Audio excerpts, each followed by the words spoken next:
Folks, Black Star Network is here. Hold no punches! I'm real revolutionary right now. Support this man, Black Media. He makes sure that our stories are told. Thank you for being the voice of Black America, Roland. Stay black. I love y'all. All momentum we have now, we have to keep this going. The video looks phenomenal. See, this difference between Black Star Network and Black-owned media and something like CNN. You can't be Black-owned media and be scared. It's time to be smart. Bring your eyeballs home. You dig?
Wednesday, September 18th, 2024, coming up on Roland Martin Unfiltered, streaming live on the Black Star Network. Sean Diddy Combs will stay behind bars after a second judge denied his bond. We'll tell you exactly what that judge said. These maggots are trying everything to win in November in Tarrant County, Texas, where Fort Worth is. Republicans literally tried to block early voting sites on college campuses. Yeah, not expand, but block. And then they admitted it was about trying to help them win. We'll talk to a Tarrant County Commissioner who fought that effort. Also, we'll tell you why the Teamsters have declined to endorse any presidential candidate for the first time in almost 30 years. Basically, it's white men not wanting to support a black woman.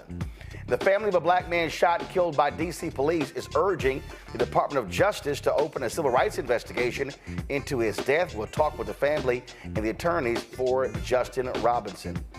Also, folks, investigative reporter Greg Palast released his documentary, Vigilantes, Inc., America's New Vote Suppression, hit by hitmen. We'll talk about that. He'll be here to discuss that. We'll also tell you what is happening again in Georgia when it comes to suppressing the vote. And how racist can J.D. Vance be? Well, we'll show you. Even though he now knows that Haitians in Springfield, Ohio are there legally, he says, oh, I'm going to still call them illegal aliens. It's time to bring the funk. I'm Roland Martin Unfiltered on the Black Star Network. Let's go. He's got it. Whatever the miss, he's on it. Whatever it is, he's got the scoop, the fact, the find. And when it breaks, he's right on time. And it's rolling. Best believe he's knowing. Putting it down from sports to news to politics. With entertainment just for kicks, he's rolling. It's on go, y'all. It's Roland Martin, Rolling with Roland now. He's funky, he's fresh, he's real, the best, you know he's Roland Martin.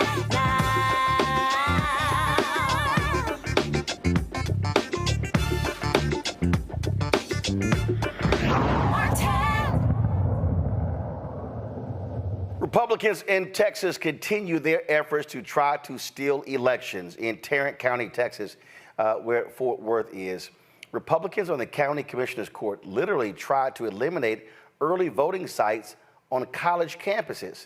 Republican Judge Tim O'Hare questioned the county's proposed early voting location, saying it's not the county's job to make voting easier for specific groups, like students. The two Republicans, Manny Ramirez and Gary Fickers, now they voted against O'Hare's proposal. They now being criticized by the county GOP, claiming that blocking the proposal undermines the ability of Republicans to win the general election in Tarrant County. I thought you win by trying to get as many votes as possible. Really? Uh-huh. Right. Okay. Tarrant County Commissioner Yulisa Simmons joins us right now. And Commissioner Simmons, this is just, it's crazy that these folks are literally, Republicans in Tarrant County are attacking two of their own because they dared to want more people to vote and expand access. And also, these early voting sites on college campuses, it's not just students who vote. It's not just students who vote. You've got faculty, you've got staff, you've got residents that live in and or around the campuses that use college campuses to vote. These campuses have been early polling sites for 7 years or so. So this is voter suppression efforts in your face.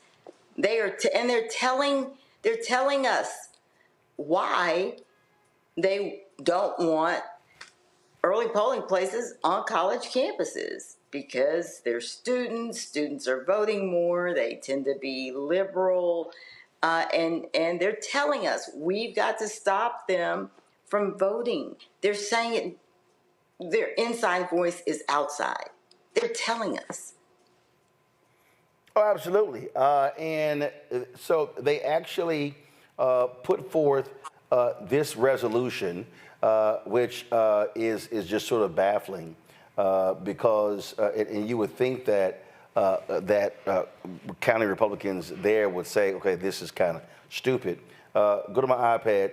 It says Tarrant County GOP resolution expressing disapproval of Tarrant County Commissioners Manny Ramirez and Gary Fix voting against Republican interests. Voting against Republican interests. Now, first, they say they're committed to advancing conservative principles and supporting Republican candidates. Then they said that Ramirez and Fix voted with Democrats on a key election vote that undermines the ability of Republicans to win the general election in Tarrant County.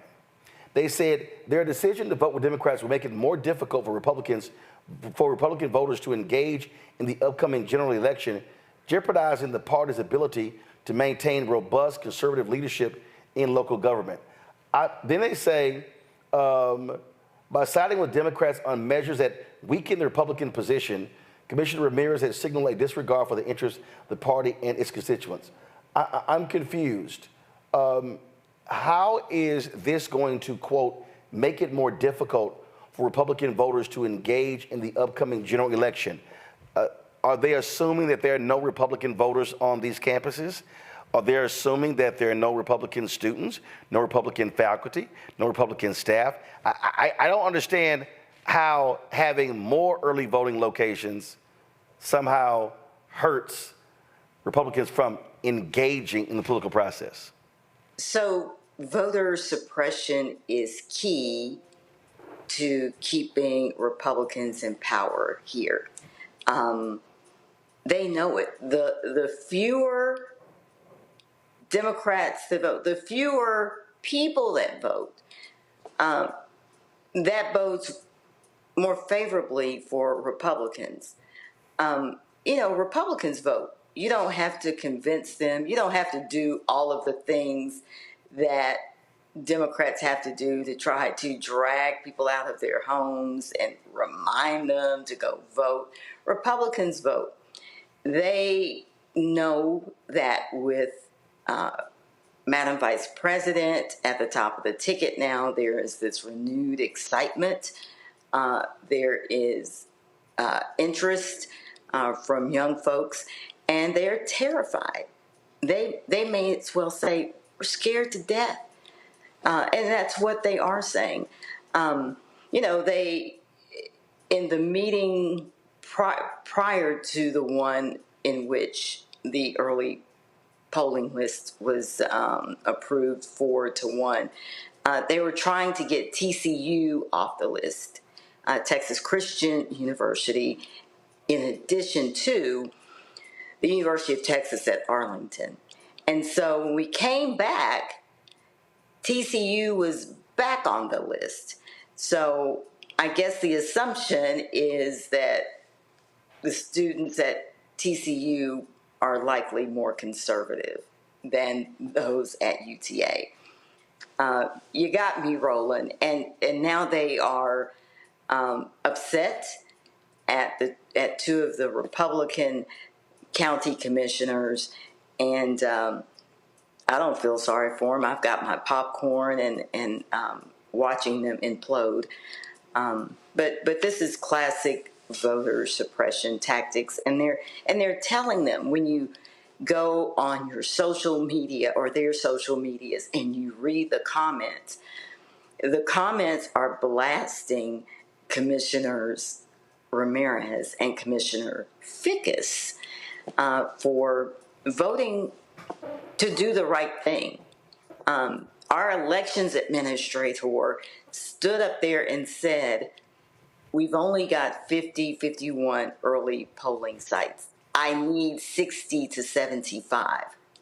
But Tim O'Hare, the county judge, insisted on trying to convince his Republican colleagues on the court to vote against this. Well, this is the Texas Tribune. It said during the Emergency Commissioners Court meeting last week, county staff presented 3 lists of early voting locations, all of which included fewer colleges and total sites than in the past. About 10% of the ballots in Tarrant County during early voting in 2020 presidential election were cast on college campuses, according to the county's data.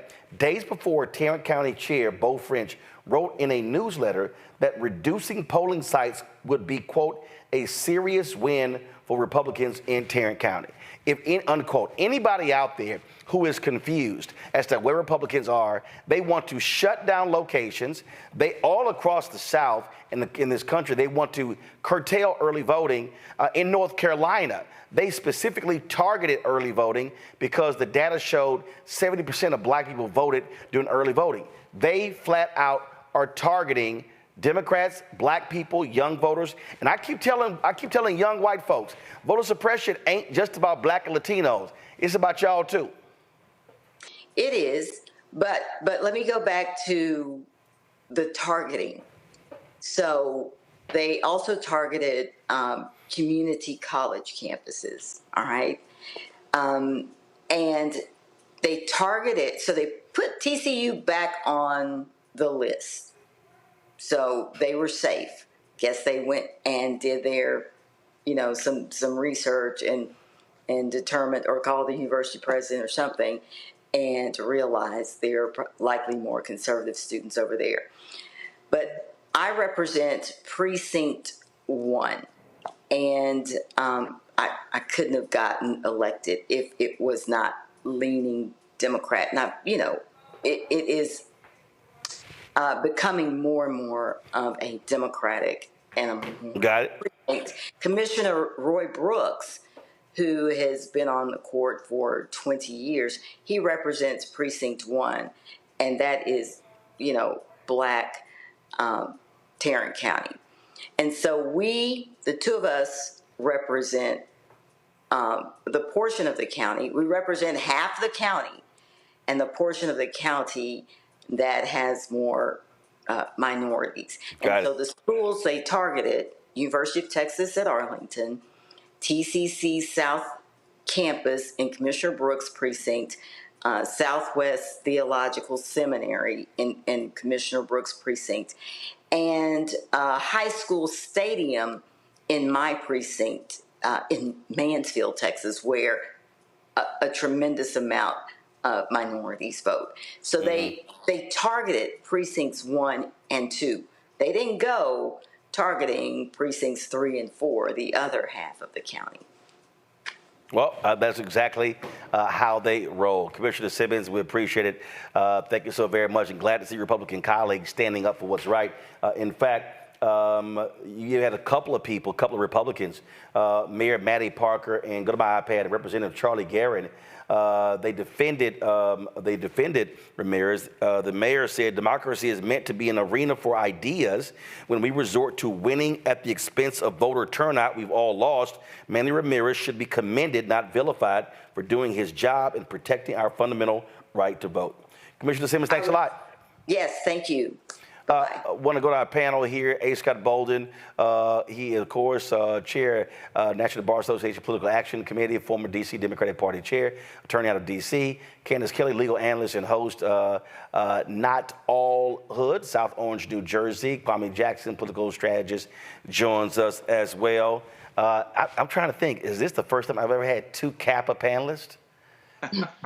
Yeah, you better because of it. You're better for it. Yeah, I hear you had a whole lot to say about me on Saturday, by the way, after I left. Say it to my face. That's right. Say it to my face. What I said is, why don't y'all give? Told me. I said it. Why don't y'all give him the microphone?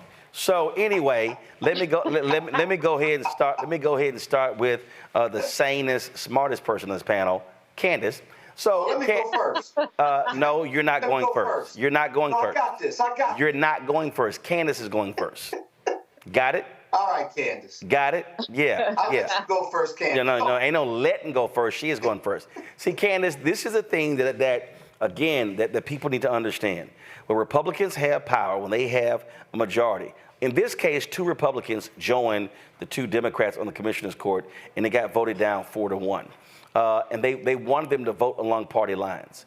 But the bottom line is that when we start looking at all across the country, in the state capitol, in Texas, in Austin, in Florida, in Alabama, in Mississippi, in Arkansas, in Tennessee, in Georgia, we see this all the time, how they use their power, wield their power to shut down early voting locations, to go after voters. They do not want to see expanded voting rights. Pure and simple. This is a Republican strategy. It is not only a Republican strategy, but it's a racist strategy. And these are really rights that have been afforded to us by the Civil Rights Act, by the Voting Rights Act. There are things already on paper that should afford us the right not to be interfered with during this process. But as you said with the guest, not only are they trying to make sure that those who are voting mostly Democrat are suppressed, but they don't care if they kind of get a few Republicans in there along the way, because the goal is very myopic. Let's get rid of those people who want to vote, even if it means that we're going to also lose a few of our Republican votes. But it absolutely makes no sense because of the fact that their laws are already on the books that protect us. But what are they continuing to do? They're continuing to break the laws and make sure that we don't have any rights, especially when you're talking about college kids who are also disenfranchised to a certain level when it comes to being able to get to the polls, having the ability to maybe leave a job, the same way that any adult would have to do. So it's a voting bloc that they're scared of because these younger people, the younger generation, are more liberal, and they are working on these numbers earlier. We saw this strategy. We've seen this strategy before, and it's something that they're just playing out again, but now on college campuses. The thing here that folks have to realize is that, and this is where people, I think, get confused, Scott. So you have Chief Justice John Roberts, when they gutted Section 4 of the Voting Rights Act, touted, the high voting percentages in the country. And it was like, because black people were leaping over all of these problems. And the moment they invalidated Section 4, what happened? These Republicans began to close thousands of polling locations all across the country. They begin to change the voting laws. They begin to target and undo a lot of that progress. And that's what we see. And so the last 4 or 5 election cycles, you've seen a drop in black voter turnout because they have made it harder to vote. And that is exactly their goal. Oh, no question about it. And it's all public information, and Republicans still keep supporting it. I mean, when they gutted Section 5, that meant that the state could control it. The feds couldn't come in to enforce voting rights laws. 10, 20 years ago, Roland, I think you said this before, that reenacting or re-upping on the Section 5 of the Voting Rights Act was perfunctory on the House and Senate side. Everybody voted for it because everybody believed in democracy. But the Republicans have figured out that their ideas are not popular. Democracy is a place for ideas. They know their ideas are not popular, that they are in the minority in regard to support for abortion or rather pro-life, anti-abortion positions. And so now all they can do to hold on to power as we move towards 2043 is to suppress the Democratic vote, suppress the black vote, and energize their voters and hope that at the state level and federal level, their MAGA supporters, their Republican voters turn out in high numbers to outvote Democrats and independents and voters of color and even women voters now, so that they can win these elections. It's the only way they can do it. So they're not trying to expand their base, right? The Democrats want to expand their base, expand their coalition. The Republicans have conceded they don't have enough votes to win. So now they've got to do this: suppress the black vote and Democratic vote, energize their base with lies and divisiveness and fear. And that's the only way they can win, whether it's the presidency or whether it's a state election or a state judgeship. Kwame? Brother Bolden, I want to say thank you for that introduction, and I want to tell Roland that there are actually 3 Kappas on this panel because I invited a special guest. Throw them up, dog. That's right, Colin. Throw them up. Throw it up. I am live at the University of North Carolina, Sonia Haynes Stone Black Cultural Center. This is my alumni. This is my alma mater. I actually marched for this freestanding Black Cultural Center when I was an undergraduate here from 1992 to 96, and we now have this illustrious facility and this program. But North Carolina is under threat. We all know that. And so I wanted to broadcast live from my alma mater to tell people about the state of North Carolina. Right now, a lot of people don't know that 41 million people turn 18 years of age this year. And those people are all eligible to vote for the first time. Now we're talking about the youth vote. 47% of those millions of people are actually people of color. So not only do you have this huge demographic shift in terms of people of color within the Gen Z voter base, but you also have all these people turning 18 this year. They are trying to shut those people out of the polls. Let's look at North Carolina specifically. In the last election, this election was lost. This state was lost to Donald Trump by 75,000 votes. This is a state of 10.8 million people. We are the 9th largest state. We have 19 electoral college votes, and this university in particular, the University of North Carolina Central, the HBCU, North Carolina A&T, the HBCU, all these great institutions here in North Carolina, the highest concentration of HBCUs in any state in America. Those voters are all egging. They're itching. They are determined to go to the polls and show up and show out. And the state legislature here in North Carolina is also making it difficult for them to achieve victory at the polls, for them to be able to step into the ballot and cast on behalf of their future. So this whole issue comes down to a microcosm right here in North Carolina. We have the Mark Robinson issue and all of his crazy train mess that he's out here spewing. So this state will be pivotal if North Carolina pathway opens up and Vice President Harris is able to win this state. You're going to see a whole different path to the electorate that doesn't have to include the blue wall of the Northeast states. So we're very excited about this, and I'm proud to represent the University of North Carolina and the Sonia Haynes Stone Black Cultural Center and all we're going to do to help bring this election home. And just in case the two of you get confused,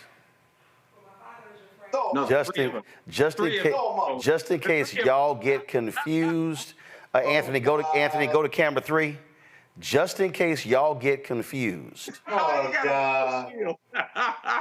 Just in case y'all are confused. Is it big enough? This is an alpha house. And that's why there's an image of Dr. King right in this same studio. So y'all can have Kaepernick, but guess what?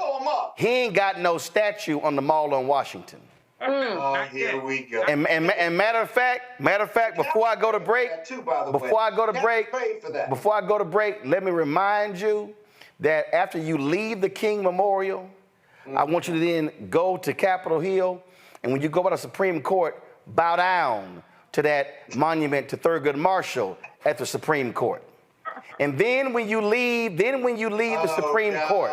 No. Really? Then when you leave the Then when you leave the Supreme, come on, man. Scott, stop talking. See, y'all wrote checks your ass can't cash.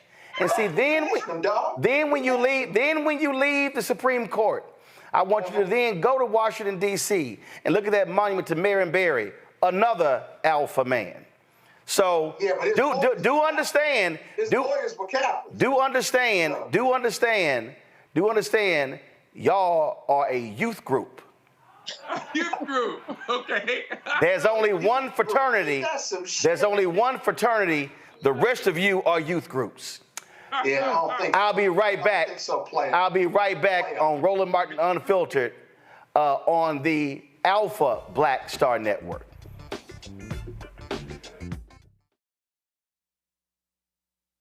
He told us who he was. Should abortion be punished? There has to be some form of punishment. Then he showed us. For 54 years, they were trying to get Roe v. Wade terminated, and I did it, and I'm proud to have done it. Now Donald Trump wants to go further with plans to restrict birth control, ban abortion nationwide, even monitor women's pregnancies. We know who Donald Trump is. He'll take control. We'll pay the price. I'm Kamala Harris, and I approve this message. In 2016, Donald Trump said he would choose only the best people to work in his White House. Now those people have a warning for America. Trump is not fit to be president again. Here's his vice president. Anyone who puts himself over the Constitution should never be president of the United States. It should come as no surprise that I will not be endorsing Donald Trump this year. His defense secretary. Do you think Trump can be trusted with the nation's secrets ever again? No. I mean, it's just irresponsible action that places our service members at risk, places our nation's security at risk. His national security advisor. Donald Trump will cause a lot of damage. The only thing he cares about is Donald Trump. And the nation's highest-ranking military officer. We don't take an oath to a king or a queen or to a tyrant or a dictator. And we don't take an oath to a wannabe dictator. Take it from the people who knew him best. Donald Trump is a danger to our troops and our democracy. We can't let him lead our country again.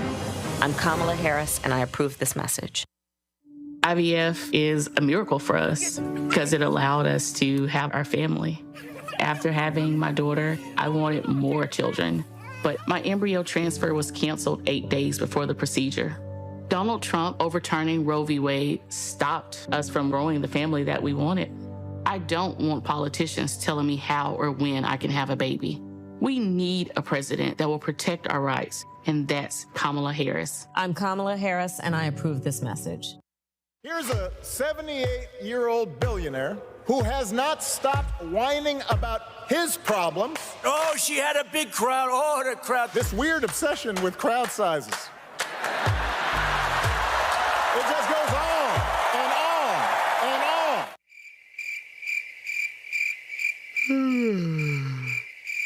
America's ready for a new chapter. We are ready for a President Kamala Harris. I'm Kamala Harris, and I approve this message.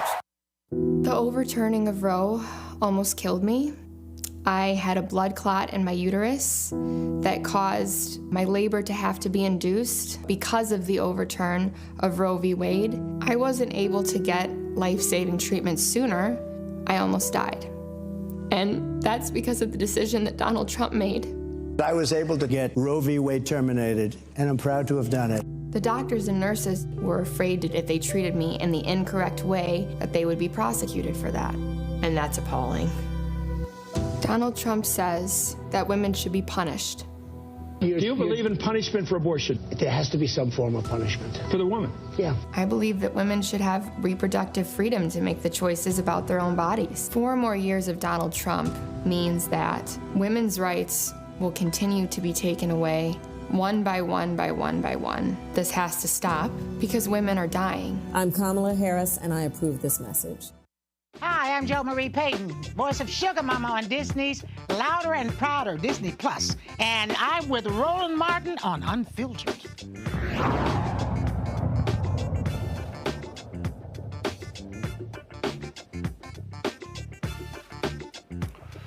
You know, in 2016, a lot of people talked about economic anxiety, and that's what was going on with so many people in this country. No, it was also race. It was absolutely race. And we see this now. The Teamsters, for the first time in 30 years, will not be endorsing a presidential candidate. Why is that? Now check this out.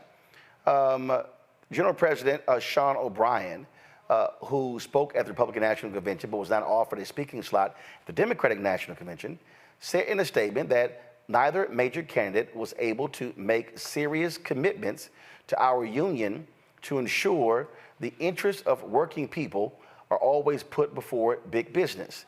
This decision comes 2 days after senior leaders met with Harris as they weighed whom to endorse last month. Now, first, before I even get to what happened last month, let me remind y'all of something. President Joe Biden, Vice President Kamala Harris, saved the pensions of 350,000 Teamsters workers. Let me say that again. Some nearly $40 million. That actually happened. Do you know who cast the tying vote? Vice President Kamala Harris. So explain this to me.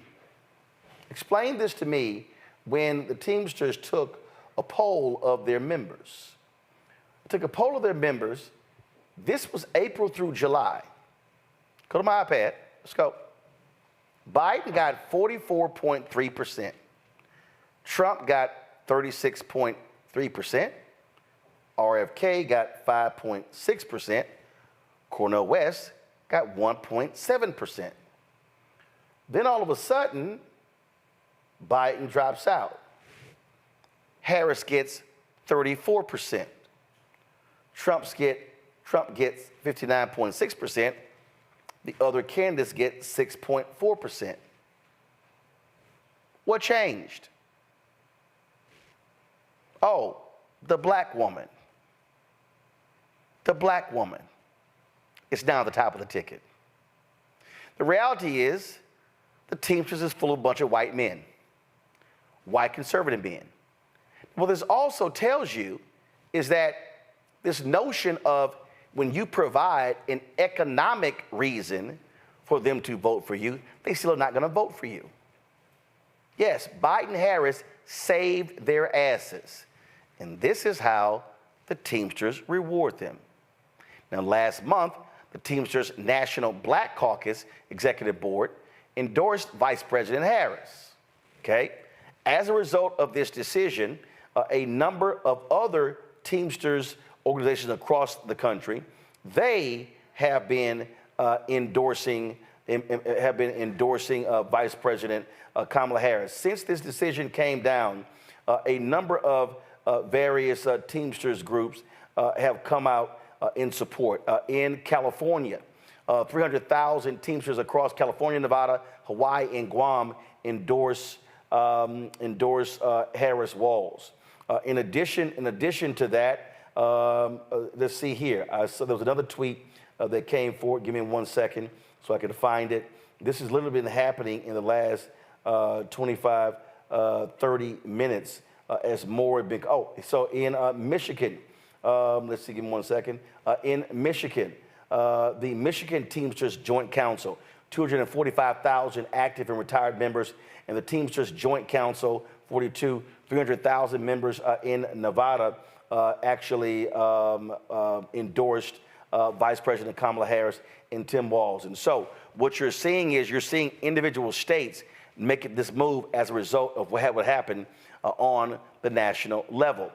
It is idiotic for the Teamsters president to say, they were unsure. Let's be real clear. Donald Trump doesn't give a damn about the unions. Let me remind people, when President Joe Biden walked the picket line, guess who created a fake group of union workers? Donald Trump. Who hired actors? Donald Trump. He doesn't give a damn about these unions. And so these white men are doing what they've always done, vote against their own economic interests. So you're voting for a man who doesn't give a damn about unions, a man who said, oh, fire them. But you oppose the woman who is the vice president of the president who saved your asses. This goes to show you in this country, Scott, where white men and white folks will gladly vote against their economic interest for other reasons. This is clear and undeniable. For racial reasons. What is it about the melanin in my skin or yours, man? I'm telling you, it drives white folks crazy. Our blood is the same. Why do you think my book is called White Fear? How the Browning of America is making white folks lose their minds. I agree. Where the Democrats saved their butts financially. Literally, she cast the deciding vote because the Republicans don't care. And you know, I used to think that money in America trumped everything, even race. You can make money, they don't care who they make money with. And then you get stories like this that challenges the very foundation of that supposition. That is that race still matters in 2024. 2043, where we're going to be a country of color, still matters. White fear still matters. And therefore, because she's a black woman, and a part of the Biden-Harris team that it saves them, to walk the picket line for them, that it doesn't matter about how Donald Trump doesn't care. The only thing that matters is race. You got generational racism, where we're teaching young people to hate black and brown people because that's the only way you can have generational racism. Like nobody's born with a racist gene, right? As Janetta Coles once said. And so we're teaching them to hate us every generation. And in the end, this is an example of what you just described with the union, that it's the melanin in your skin. Got nothing to do with money or righteousness or justice or freedom. It's just got to do with the color of your skin, period. Kwame, here's the reality. 2022. $36 billion was passed by Congress, supported by Biden-Harris, to shore up troubled pensions. Go to my iPad.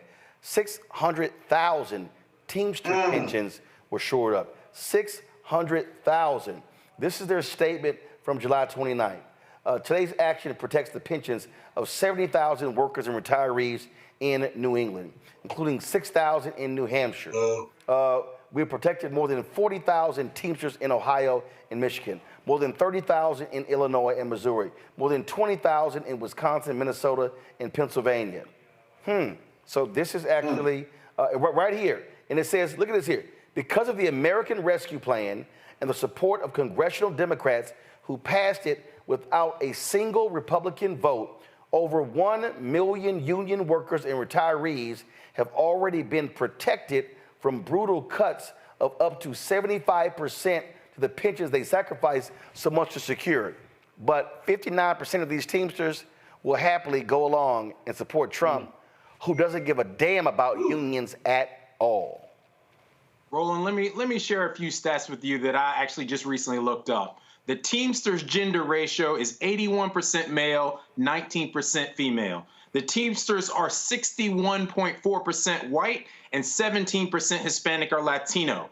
And their average age is 47 years old. The Teamsters represent the old white male patriarchy of the working class. And they are afraid of the new America that is the browning of the America, the blackening of America that we all know is not just the trend, but is actually here and arrived. I always say, look, everything is not racism, but race is involved in everything. And so this is an example of actually race being involved in everything. They said when we had the launching of the Tea Party way back when that, it was all about economic anxiety and economic dislocation and people feeling like they're being displaced. That was fundamentally about race. And we see that same Tea Party energy carrying over to MAGA, carrying over from MAGA now to this same vote with the Teamsters. This is a core tenet of the American populace. It's a core tenet of the American voter, and it's something that they're really scared about. You can't save people's houses and mortgages and their jobs and their cars and the ability to pay for their kids to go to college, and then at the same time, people turn around and vote against their own economic security and their own economic futures. This is a disgrace, and this is something that, this is something we always have to deal with as a legacy of the American experience. And Candace, the reality is when you look at the UAW, the AFL-CIO, the NEA, ASME, Communication Workers of America, numerous unions are supporting Harris-Walz. Absolutely. In this one, you have what about 1.5 million members who are thinking otherwise, and as the panel has discussed, has been saved over and over again. Their livelihoods have been restored. This reminds me of something that somebody said the other day, that yes, Kamala is ahead in the polls. She's doing well. She's raising money. But what will kind of the human being do when they go behind doors? And this is what we're talking about. What is the nature of who they are and who they think about themselves inside of the context of America? These are people who historically have always been at the top, the privileged ones, the middle class ones, the ones that have had jobs. And now that they see sometimes the tide is turning and they're not at the top, they are scared. And that is a problem. To further that, we are talking about people who are also making hiring decisions, who are making decisions in what they're doing within their own jobs. And it's this type of racism that comes into play when they're making those decisions representing their union. Their natural humanity is speaking loud volumes. It's not something that we should be surprised about, but it is something to really kind of look at and examine because of the fact that the Biden-Harris administration has done so much for them. But it says something about the core of who we think we are as America, but who we really are when we have to show up and represent what we believe in. Often it goes against the grain of what anybody ever thought it would have been, and that's what's happening here. Let me also add, Roland, let me also add that what I think is at the core of a lot of this fear is the ability of someone to just show up and be average. Let me talk about that. That there's a sense of entitlement that's always been part of America, that if you just went to high school, did an average work, that you would be entitled to a house. You'd be entitled to, 2 kids in a garage and a minivan and sending your kids to college. And that ability to just show up and be average is being taken away. That you now have to show up and be excellent, the way Black people have always had to do. And that ability has been taken away, and it scares people. So we have to realize that, you've got this comfort with people in terms of their ability to just be average, their ability to slide through, and now the bar has been shifted and changed. And that's a very I'm glad to see the various states make their own decision. California, Michigan, Nevada, Wisconsin, in supporting them, because again, their butts were saved by Biden-Harris, and now they're trying to have it both ways. And remember, O'Brien spoke at the Republican National Convention. They were hoping to get an invitation at the Democratic National Convention. They were not offered one, and hell, I don't think they should have been offered one. They should have been offered one. Bottom line is, you want to play that game? Nah, I'm not giving you a prime speaking spot if you don't want to sit here. And when you purposely spoke at a convention where those folks are against workers and routinely vote against unions, hell no. I'm with that 100%. All right, folks, let's go to a break. We come back. We're going to talk about a shooting that took place here in Washington, D.C. The family there demanding the Department of Justice step in. Also, how racist can J.D. Vance be? Still continues to say, calling Haitians illegal aliens, even though they're in the country legally. Lots we're going to be talking about as well. Plus, Diddy, he ain't getting out of jail. We'll tell you what happened today in court. It is time, of course, it's time for us to go to a break. Be sure to support Roland Martin Unfiltered and the Black Star Network. There are multiple ways you can do so. Remember, Cash App is really out there tripping. They're like capping the daily transactions. And so there are 3 Cash Apps if you want to support us. First Cash App is $RM Unfiltered. If you have a problem with that one, go to $Uncle Roro Martin. Third one, go to $Black Star Network, BOK Star Network. Those are the three Cash Apps. Those are our only Cash Apps that we have, so please support us that way. Then, of course, you also can support us via PayPal, R Martin Unfiltered. Venmo is RM Unfiltered. Zelle, Roland at RolandSMartin.com, Roland at RolandMartinUnfiltered.com. Be sure to download the Black Star Network app, Apple phone, Android phone, Apple TV, Android TV, Roku, Amazon Fire TV, Xbox One, Samsung Smart TV.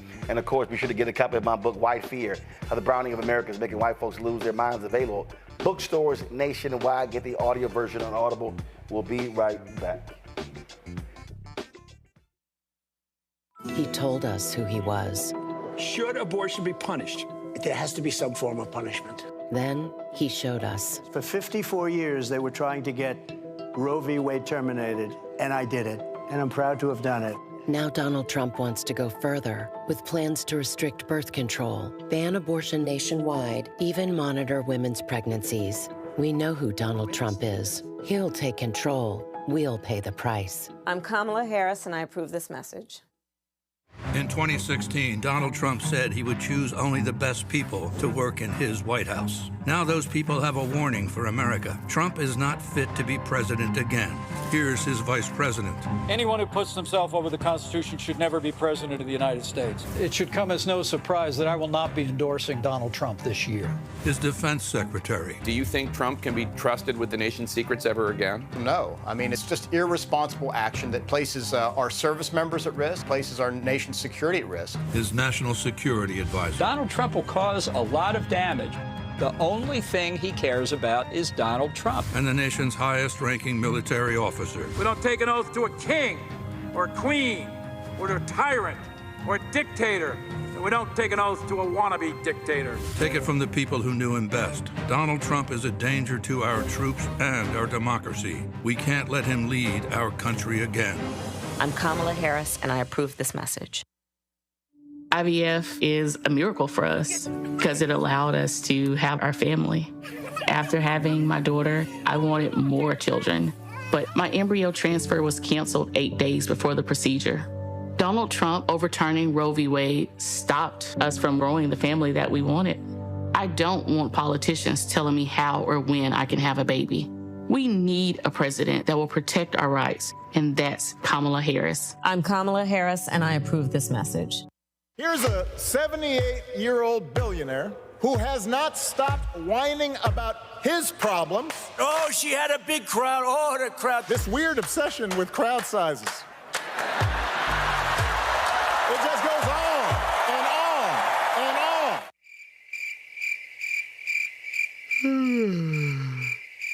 America's ready for a new chapter. We are ready for a President Kamala Harris. I'm Kamala Harris, and I approve this message.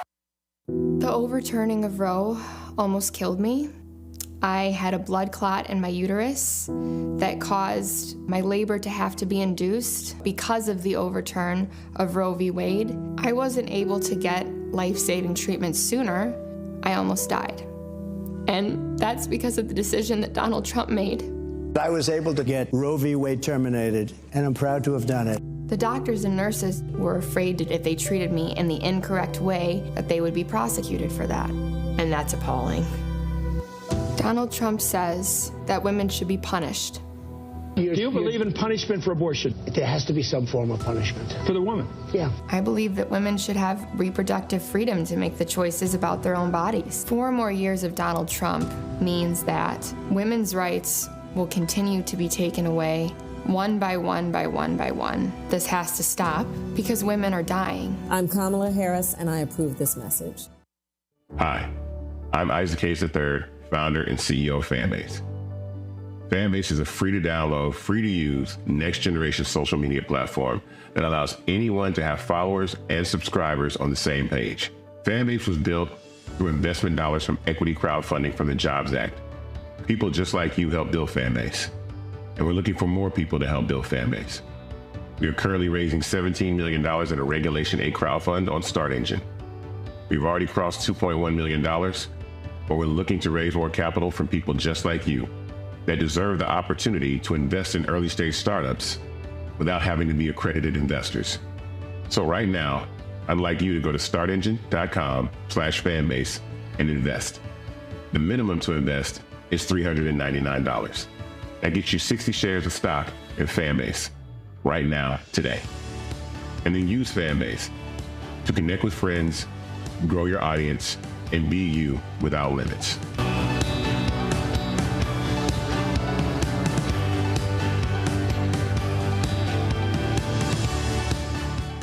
When you talk about blackness and what happens in black culture, we're about covering these things that matter to us, speaking to our issues and concerns. This is a genuine people-powered movement. There's a lot of stuff that we're not getting. You get it, and you spread the word. We wish to plead our own cause.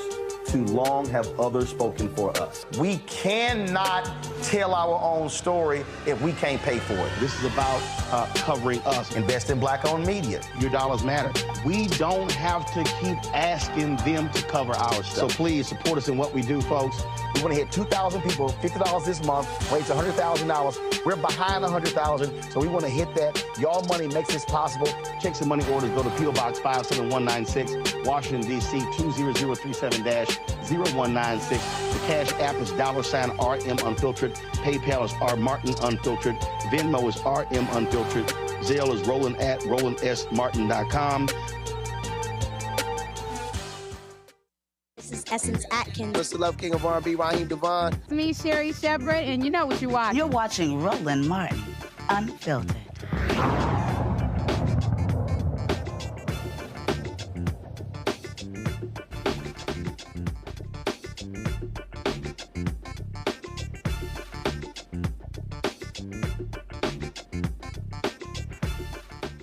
The family of a D.C. man who was killed by police, they want the Department of Justice to investigate the shooting.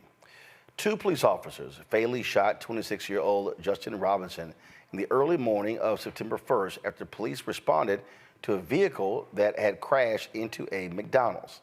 When officers arrived at the scene, Robinson lay unresponsive in the car with what appeared to be a gun in his lap. The nearly 30-minute body cam video has been released. We're going to show you about 4 minutes of it. Before we play it, we certainly want to warn you what we're about to play. Some of you, if you want to step away or turn, we understand that. So now it's time for you to leave the room to turn away. This is something we often do with many of these videos, and unfortunately we show a number of them, but of course it's important to highlight what all too happens to African Americans in their interaction with police officers. So here's the video. Movement. I got movement. Sir, keep your hand off the gun. Sir! Put your hands up! Hands up! Hands up! Hands up! Hands up! Hands up! Sir, don't touch the gun! Hands up! Hands up! Hands up! Hands up! I'll shoot you.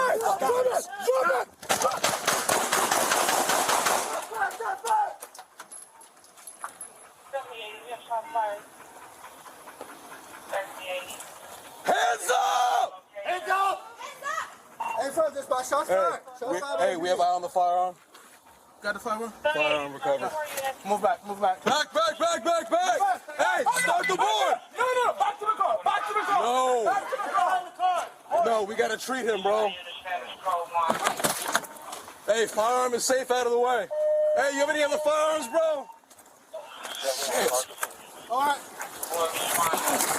Stop.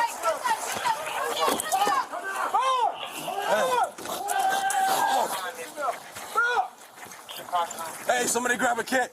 Grab a tech kit. Grab a kit. Grab a kit. They're coming back. Right here. I'm just here for additional units. Adult male. At least one's here. Yeah, we got things. Is anyone in there? Anybody got shoes? Hey. I'm additional units. We got go.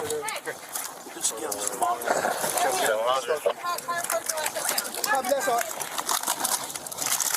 Here, let me get cut. Somebody want to...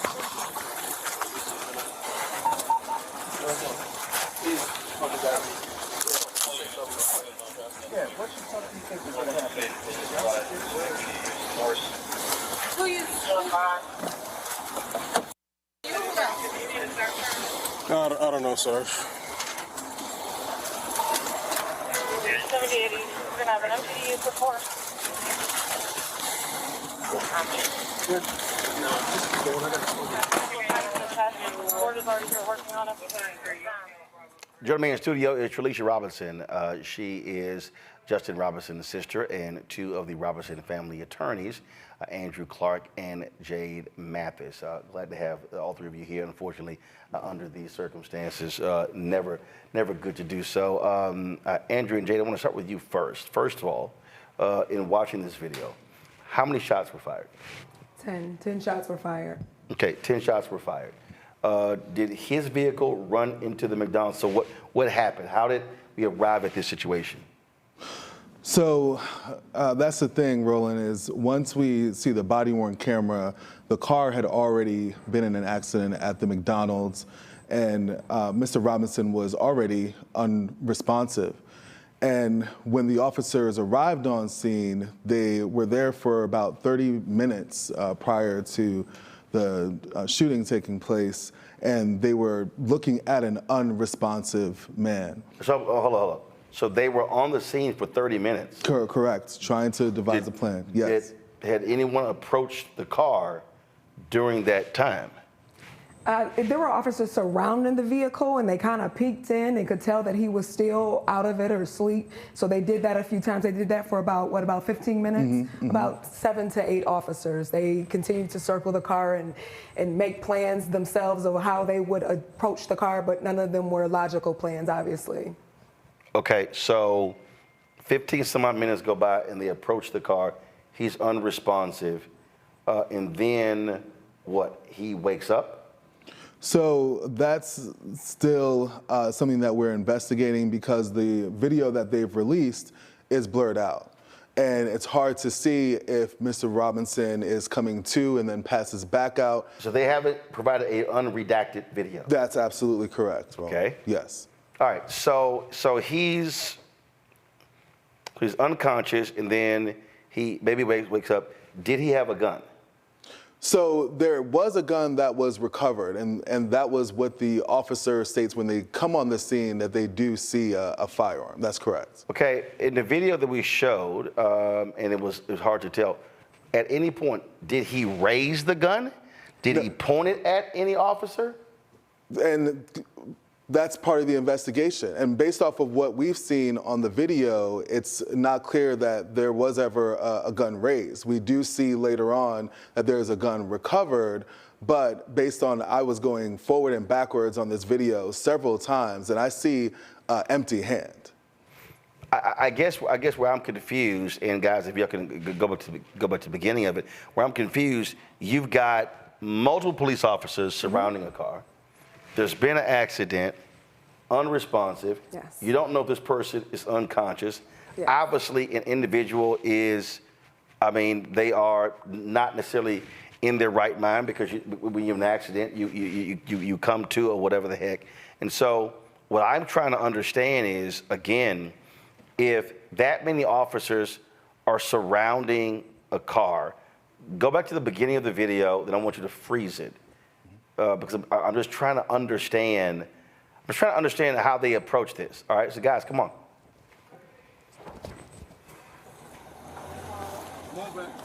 So I see. Keep your hand off the gun. Sir. Hands up. Hands up. Hands up. Hands up. Hands up. So this freeze it right here. Freeze it right here. Freeze it right here. Now, this is what I don't understand. There's at least 4 officers on the left side of the vehicle. It appears as if there are more cops on the right side of the vehicle. Okay, so this body cam right here, what I don't understand is if you see a weapon, why are you standing in that position as opposed to where the other officers are, where you're sort of behind the individual? To understand, and then the other piece is roll it back, just scroll back. No, don't play it. We got movement. Movement. We got movement. Okay, so you hear them saying you've got movement. We got 4 cops right here. Sir. We've got. Hands up, hands Stop. up, hands up. Stop.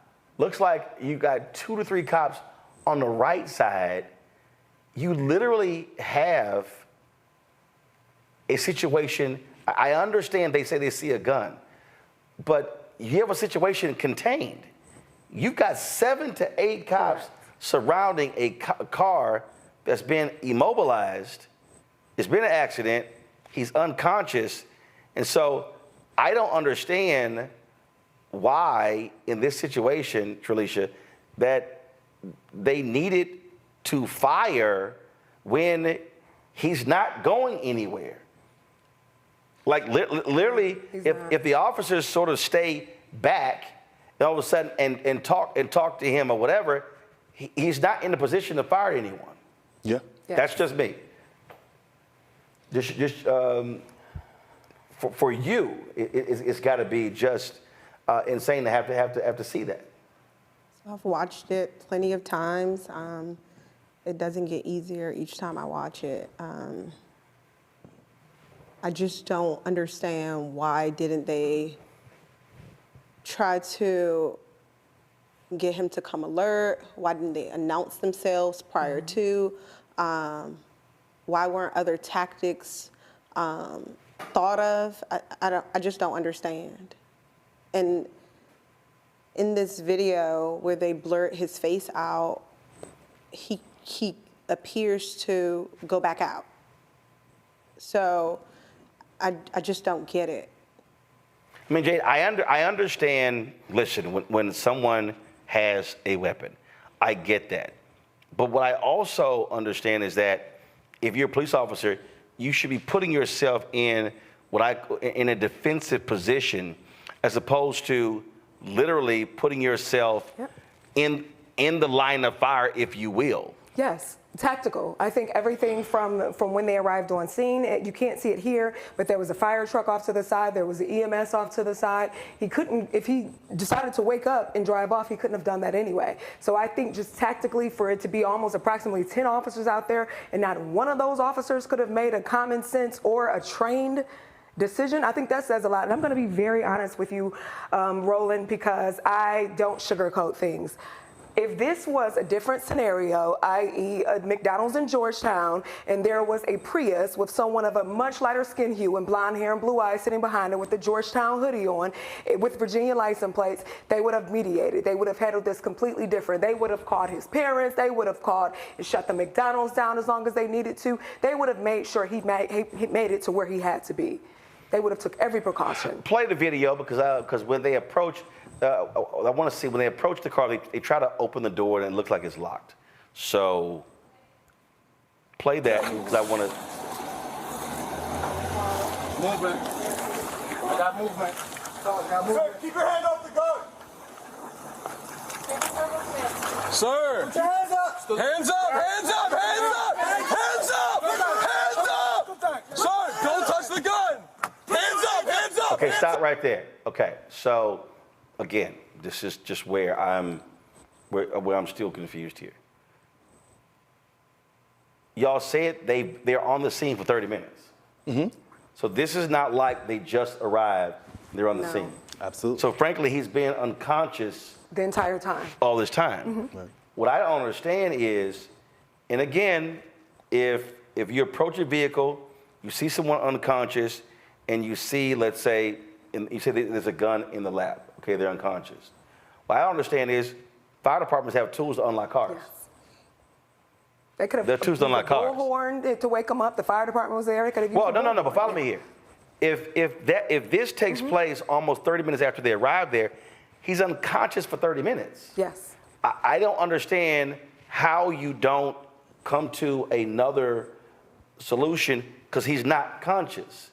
Do you try to jimmy the car, unlock it, and then again he may still be unconscious? You obviously want to be careful because you don't want to get shot. You're watching him. You could have someone, a cop on the other side.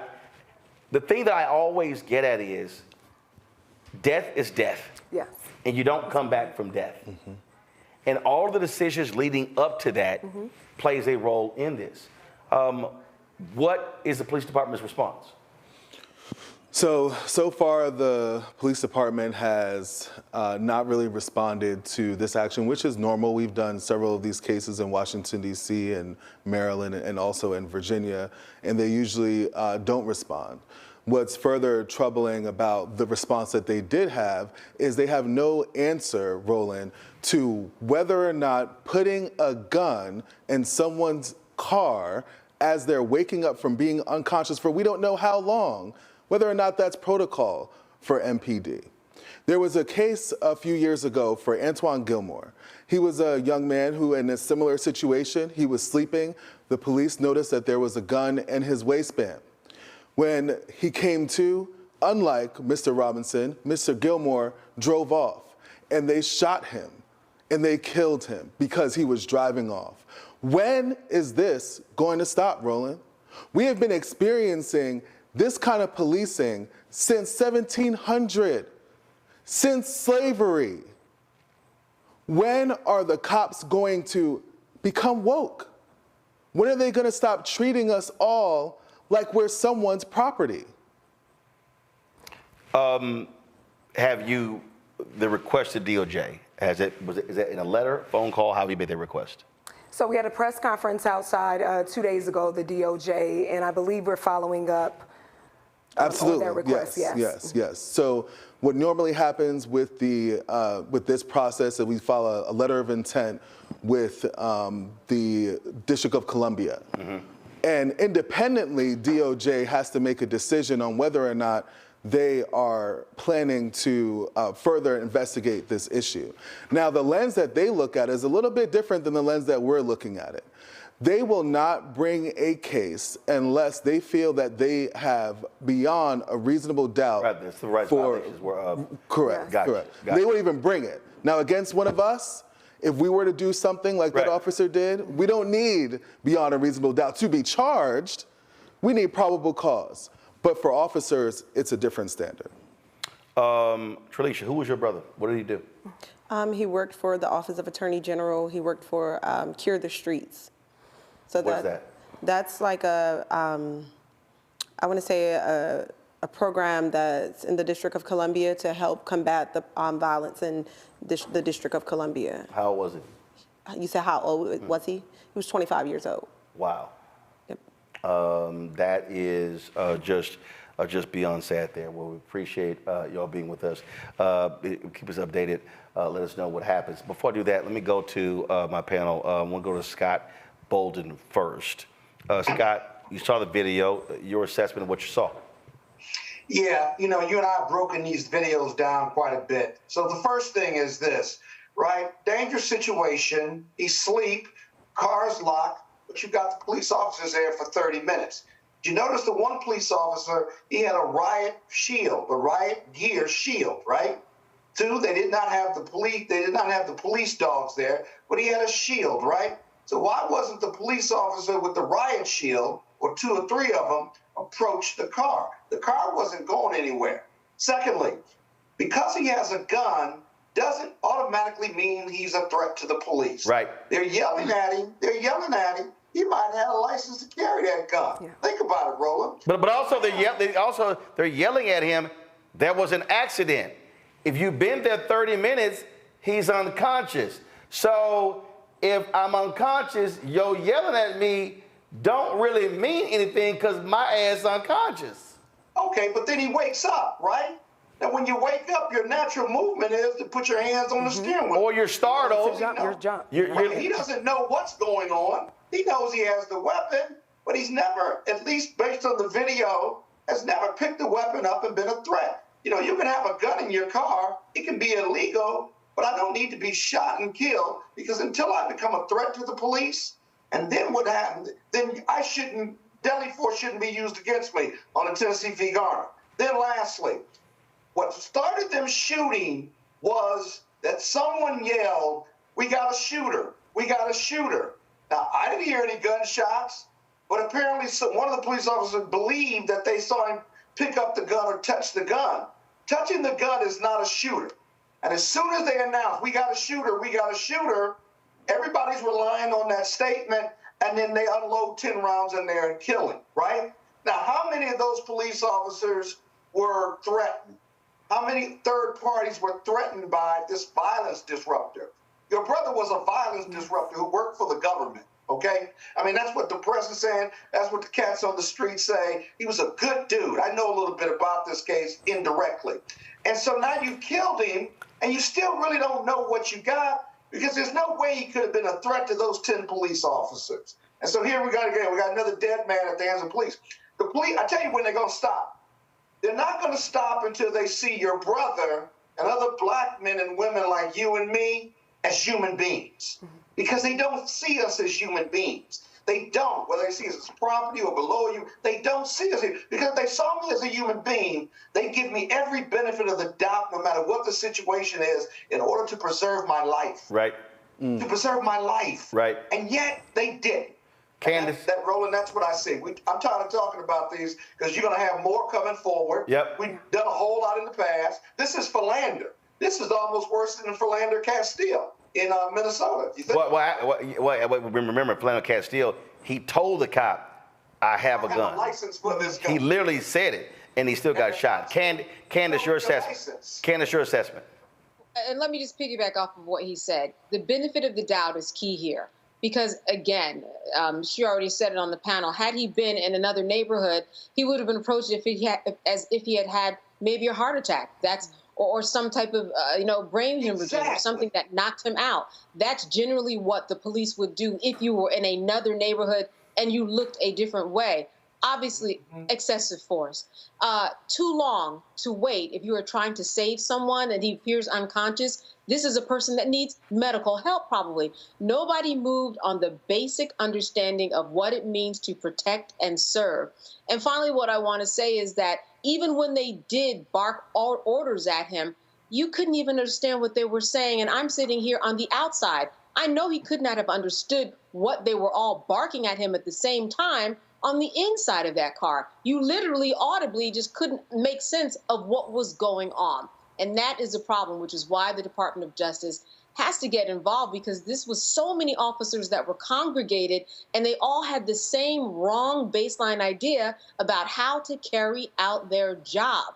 Patterns and practices has to be established here the same way that they did in Baltimore and Ferguson and Cleveland and Chicago, to figure out what is going on here. Why do police officers keep acting in a way that is so inhumane? I mean, we know the answer because they don't know us and they fear us, but what does it take to correct that? The Department of Justice has to get involved. Kwame. What was the rush? They had been there 30 minutes. What was the rush? Right. Police seem like they're rushing. I had a case, real quick. I had a case of a Haitian mentally ill patient who would lock himself in the bathroom with a hammer and a knife. This was about 10 years ago. The police were in his apartment. They had no translator. They had him cornered in a little bathroom. And instead of waiting, they opened the door, bum rushed him, and shot him. He didn't even have a weapon, and shot him dead. Because they were in some rush, some built-in rush in their head. Makes no sense. So there is a pattern in practice that they're making really bad decisions in D.C. on this. Kwame, real quick. Kwame, go ahead. We have all seen videos of white males and white females armed with weapons where the police have taken their time to not rush to judgment, to de-escalate the situation, and not result in a fatality. I just recently came back from the Democratic National Convention with Roland Martin. I had the chance to meet Trayvon Martin's mother. I had the chance to meet Eric Garner's mother and talk with them about their feelings. But we see this pattern continuing over and over again. We have to ask ourselves, why is there a humanity gap? Why is there a humanity gap in terms of how they see us, how they perceive us, and why they fear us? Why did Terrell Davis had this same situation? It didn't result in a death, but it resulted in him being removed from a plane in front of his family and handcuffed because he got in a small altercation on an airplane as a black man, as a dark-skinned, muscular black man. Why did Tyreek Hill in Miami just have this situation happen where a traffic violation resulted in him being arrested and thrown to the ground and manhandled, all because of that humanity gap? So this humanity gap continues to be amplified, and oftentimes it results in tragic incidents and fatalities like this. So I want to offer my condolences to the sister of Mrs. Robinson, and hopefully the Department of Justice will be involved in this case.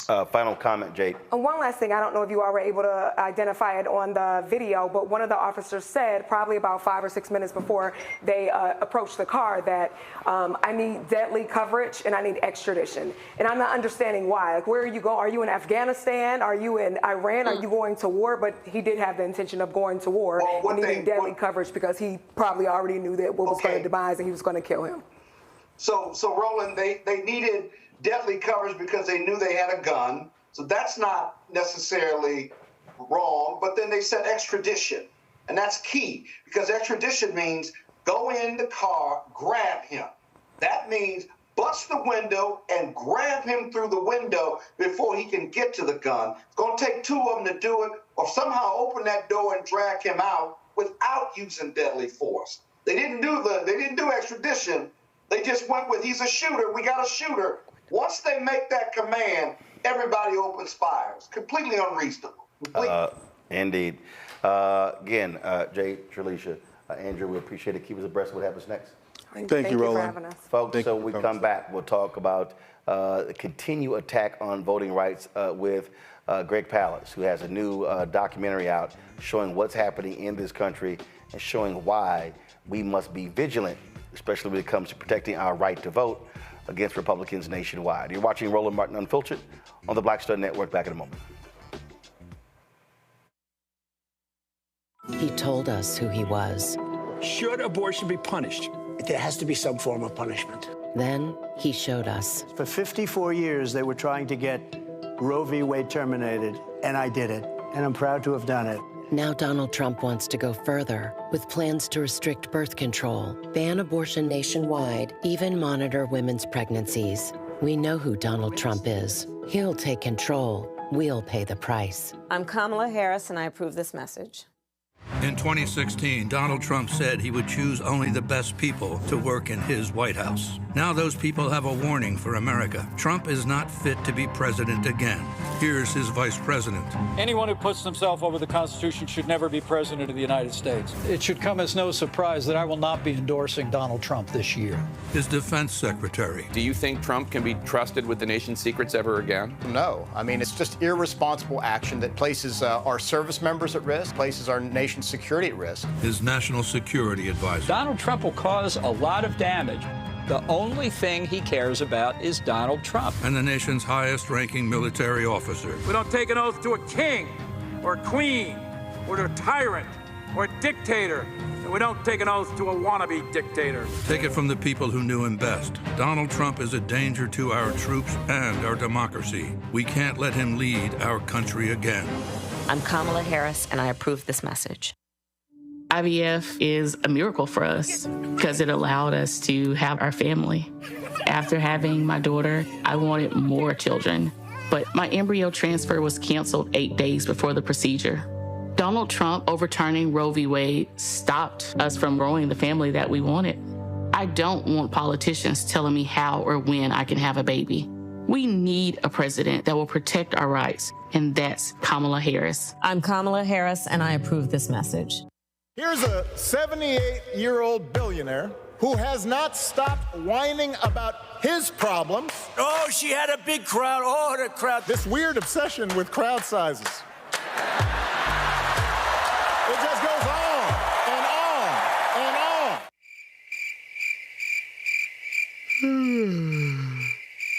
America's ready for a new chapter. We are ready for a President Kamala Harris. I'm Kamala Harris, and I approve this message. The overturning of Roe almost killed me. I had a blood clot in my uterus that caused my labor to have to be induced because of the overturn of Roe v. Wade. I wasn't able to get life-saving treatment sooner. I almost died. And that's because of the decision that Donald Trump made. I was able to get Roe v. Wade terminated, and I'm proud to have done it. The doctors and nurses were afraid that if they treated me in the incorrect way, that they would be prosecuted for that. And that's appalling. Donald Trump says that women should be punished. Do you believe in punishment for abortion? There has to be some form of punishment for the woman. Yeah. I believe that women should have reproductive freedom to make the choices about their own bodies. 4 more years of Donald Trump means that women's rights will continue to be taken away one by one by one by one. This has to stop because women are dying. I'm Kamala Harris, and I approve this message. Carl Payne pretended to be Roland Martin. Holla! You ain't got to wear black and gold every damn place, okay? Ooh, I'm an alpha, yay. All right, you're 58 years old. It's over. And you are now watching Roland Martin Unfiltered. Uncut, unplugged, and undamn believable.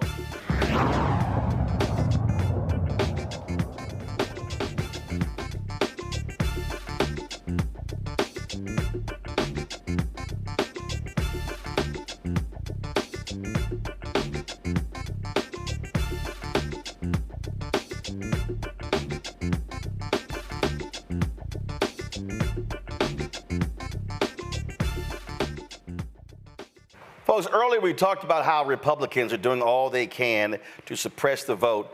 We talked about what happened in Texas, but we see what's happening in Georgia.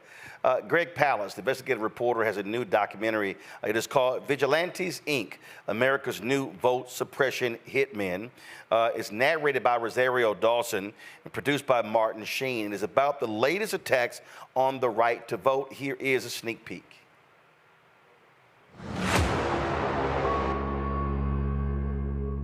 You're telling me 2,600 miles away, 2 days for an election, that if I want to vote, all I have to do is show up and prove as an American citizen that I have the right to vote again?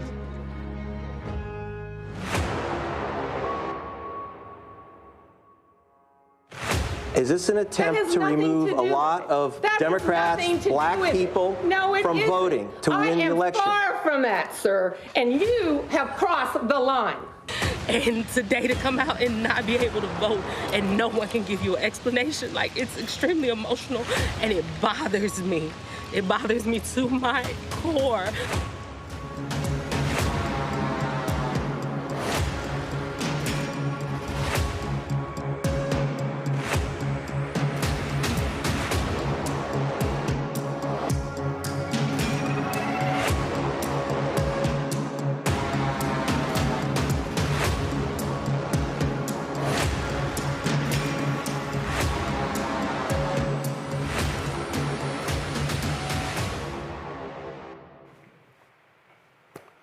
Greg joins us now from Los Angeles. Greg, glad to have you here. So, I mean, you really spent a lot of time in Georgia looking at what's going on in that particular state and all of the ways that they are doing all they can to, frankly, steal the 2024 election. They are scared to death of losing Georgia again, and Republicans are hell-bent in that state and others to ensure they do not lose. Oh, yeah. So here's the new deal. The reason it's called Vigilantes, Inc. is that's the name that the Ku Klux Klan incorporated under. But now, and they came up with these vigilante attacks in 1946 where individuals are challenging voters, black voters, saying they shouldn't be allowed to vote. That was considered illegal in 46, but they brought it back. Donald Trump brought it back with his cronies in 2020. But they only had 88 vigilantes and only in one state, Georgia. But those 88 vigilantes, you heard that woman throwing me out. You heard when I asked her, is this an attempt to remove black voters, Democrats, from the voter rolls? And that woman personally, are you ready for this, Roland? She personally challenged 32,000 voters. She's a Republican Party official, and she challenged 32,000 voters in Cobb County, Georgia alone. So what they did was by changing the law, they allowed one individual to literally challenge thousands of people. No standing, no requirement. They could just come up and make an allegation, and all of a sudden you're screwed. Yes, and one of the people that was screwed, as you say, you heard of, and so those of you watching, that was Major Gamaliel Turner. He's America's expert on warfare of the future. He's from Columbus, Fort Benning, Georgia. He was assigned by the military to Fort Hueneme, California, and the Republican Party chairman in southern Georgia challenged his right to vote because they said, well, he doesn't live in Georgia anymore. He's in California. This vigilante Republican official, remember, this is not a government official, this is a Republican Party official. And this Republican Party official challenged Major Turner and 4,000 other black soldiers. Can you imagine? Black soldiers assigned to Afghanistan, black soldiers assigned to Germany and California. But I thought they loved the military.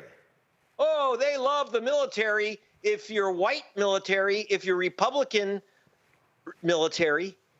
But remember, the military has an awful lot of African Americans and people of color. So they challenge these people because they know that the military doesn't love Trump. You know, this is the guy who said, you know, the guys in the military graveyards are just a bunch of losers. No, they don't like him. And so they took away Major Turner's vote. And you heard him say, so he calls up now, again, this is not government. It's as if Greg Palast said, oh, Roland Martin doesn't live wherever you live in your state, I don't know, D.C. or wherever. Roland Martin doesn't live there. Don't let him vote.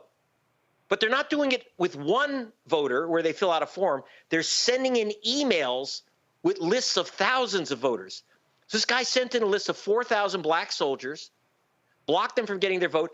The major calls from California, says, where's my vote? Where's my ballot, my absentee ballot? He said, oh, no, you've been challenged, Mr. Turner. So if you want to get your ballot, all you have to do is fly 2,600 miles to our office and prove you're an American citizen. What?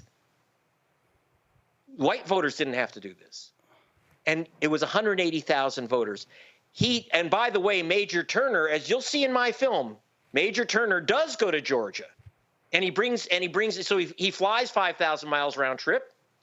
And he also brings in a voting rights attorney, Mark Elias, who's now Kamala Harris's voting rights specialist. And he got his vote back. He had to go to federal court. Imagine he had to drive, go 5,000 miles round trip, go to federal court.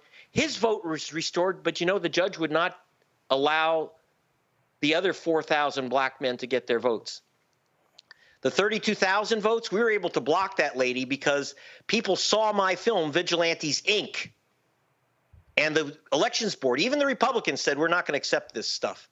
But now it's getting worse. So here's the danger, Roland. Now, again, my film is called Vigilantes, Inc. And I want to mention something very, very quickly. You can actually stream the film starting today for free if you go to saveyourvote.org.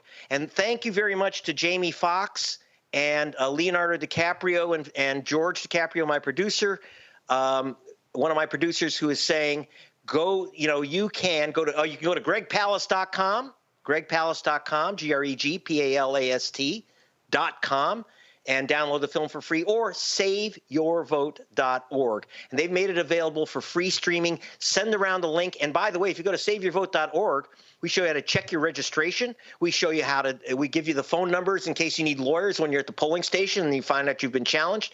We're going to help you get through this. We got to fight it back. I'm working with Black Voters Matter, with the Reverend Jesse Jackson, who I spoke to this morning, Martin Sheen, NAACP.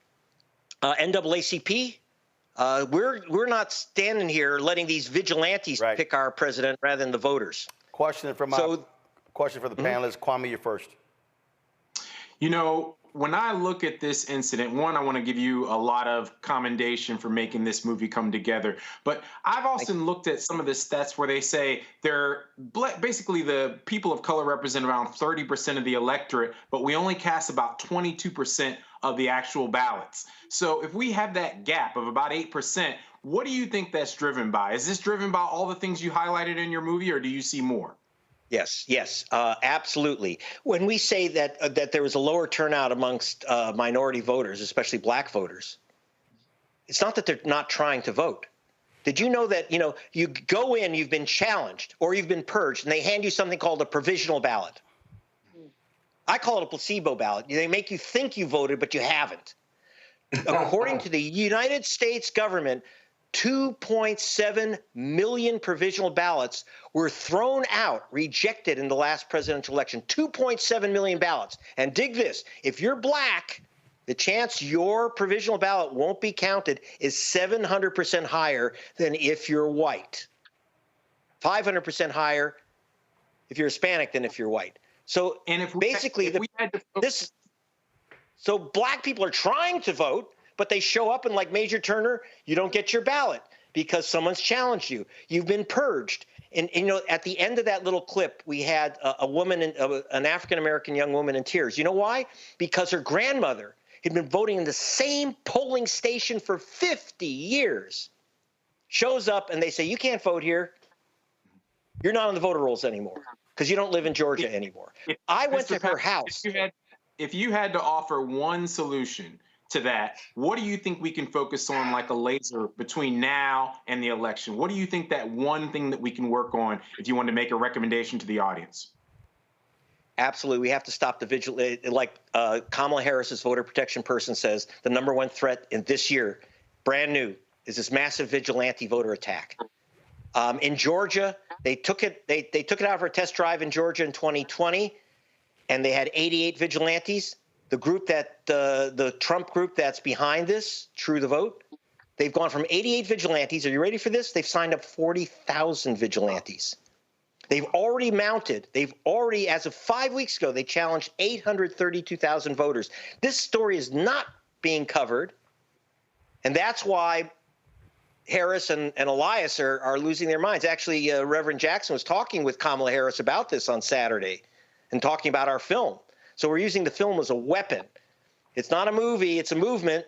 I just got a message from the head of the NAACP in Georgia, Gerald Griggs, that we're going to be showing the movie and using that as a basis for a planning discussion of the voting rights leadership, not only in Georgia, but I'm going to Houston. I'm going to be in other cities, but most important is to get this thing out for people to see the film, pass it around, and learn how to protect yourself. Candace, there's going to be a million challenges. Candace. I understand that this is a film that takes a look at two families. Who are these two families that you explore in the film, and how does it unfold? Well, you saw Major Gamaliel Turner, the military expert. They picked on the wrong guy because his father, Harold Turner, with Ralph Abernathy and Martin Luther King, founded the Southern Christian Leadership Conference.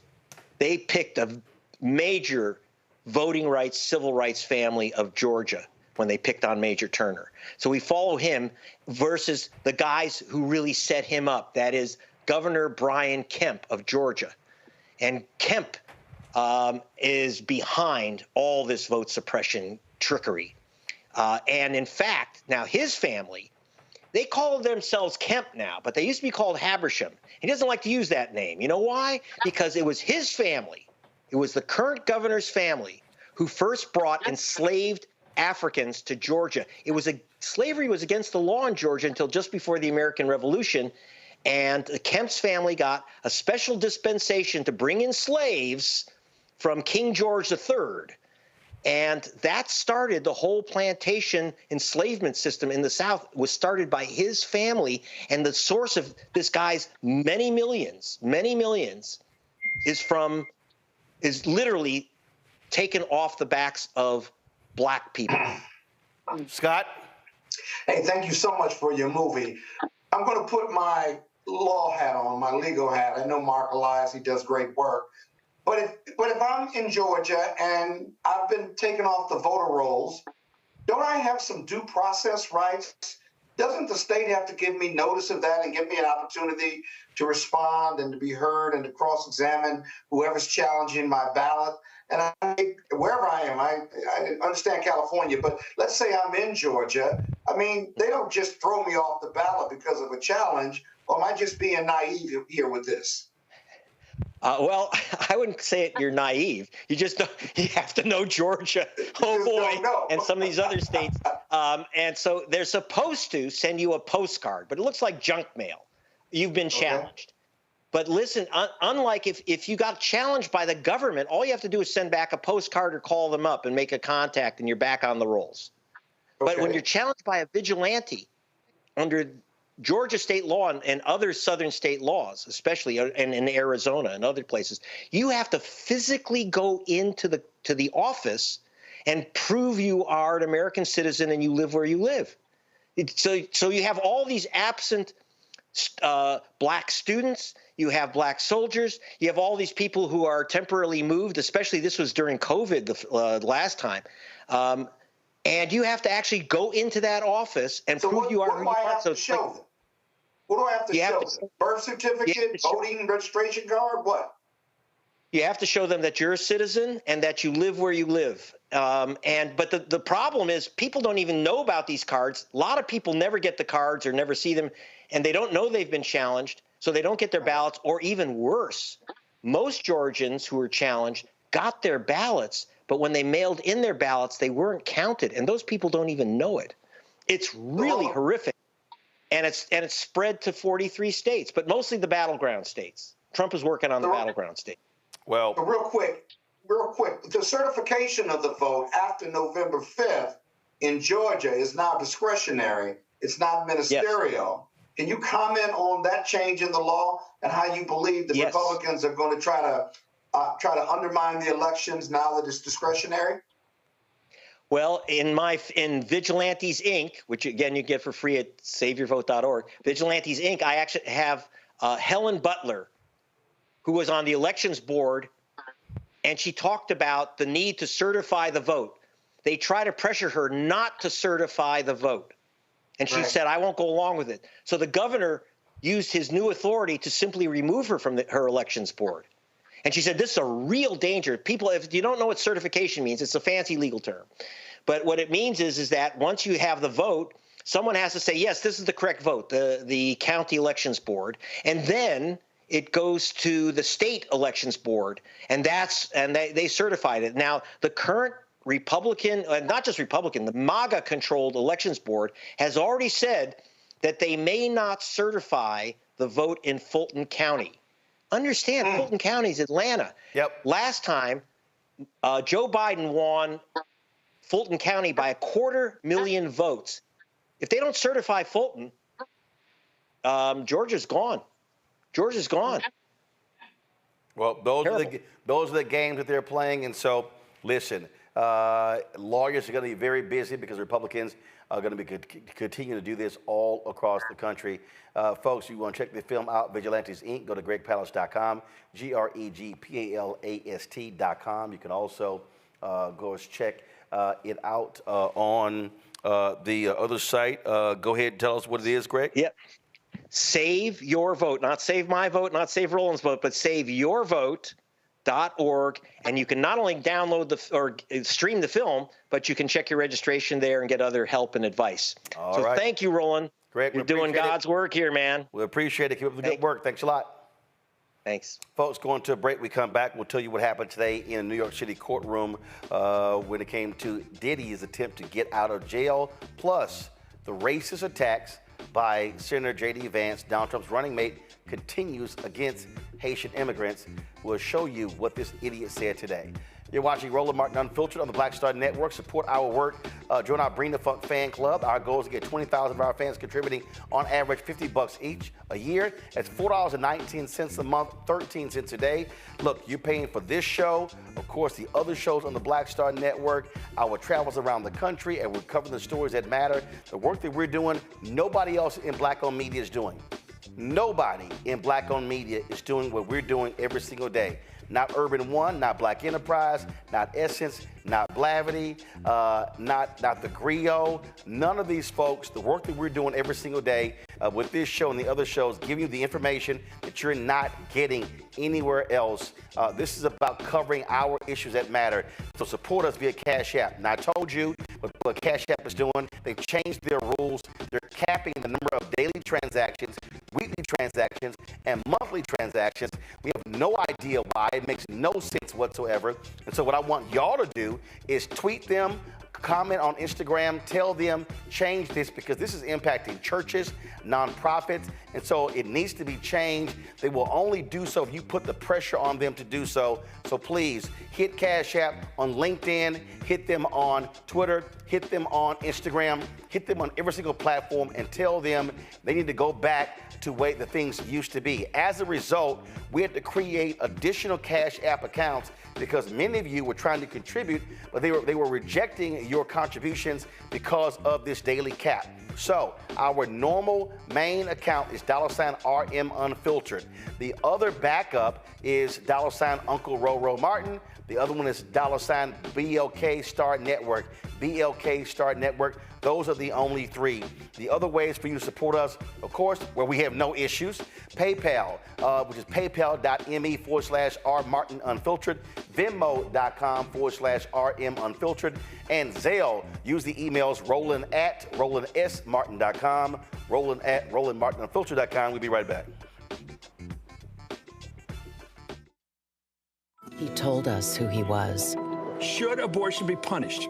There has to be some form of punishment. Then he showed us. For 54 years, they were trying to get Roe v. Wade terminated, and I did it, and I'm proud to have done it.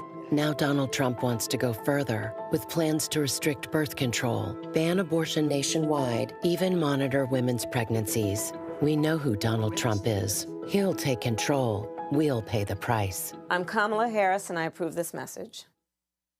In 2016, Donald Trump said he would choose only the best people to work in his White House. Now those people have a warning for America. Trump is not fit to be president again. Here's his vice president. Anyone who puts themselves over the Constitution should never be president of the United States. It should come as no surprise that I will not be endorsing Donald Trump this year.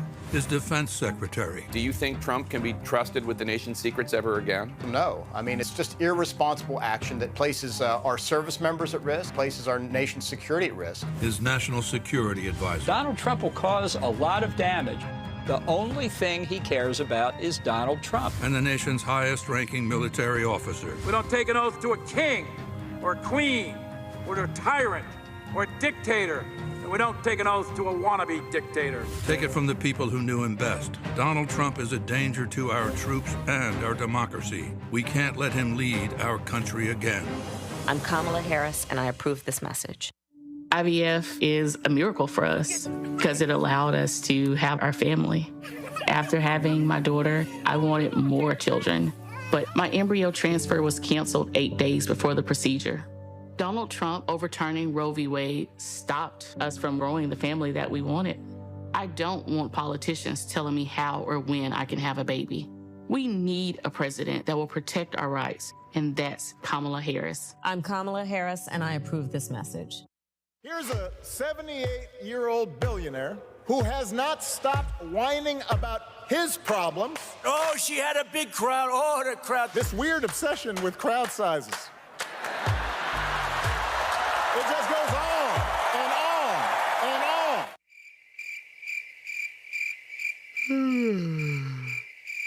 America's ready for a new chapter. We are ready for a President Kamala Harris. I'm Kamala Harris, and I approve this message. The overturning of Roe almost killed me. I had a blood clot in my uterus that caused my labor to have to be induced because of the overturn of Roe v. Wade. I wasn't able to get life-saving treatment sooner. I almost died. And that's because of the decision that Donald Trump made. I was able to get Roe v. Wade terminated, and I'm proud to have done it. The doctors and nurses were afraid that if they treated me in the incorrect way, that they would be prosecuted for that. And that's appalling. Donald Trump says that women should be punished. Do you believe in punishment for abortion? There has to be some form of punishment for the woman. Yeah. I believe that women should have reproductive freedom to make the choices about their own bodies. 4 more years of Donald Trump means that women's rights will continue to be taken away one by one by one by one. This has to stop because women are dying. I'm Kamala Harris, and I approve this message. Hi, I am Tommy Davidson. I play Oscar on Proud Family, Louder and Prouder. I don't play Sammy, but I could. Or I don't play Obama, but I could. I don't do Stallone, but I could do all that. And I am here with Roland Martin on Unfiltered.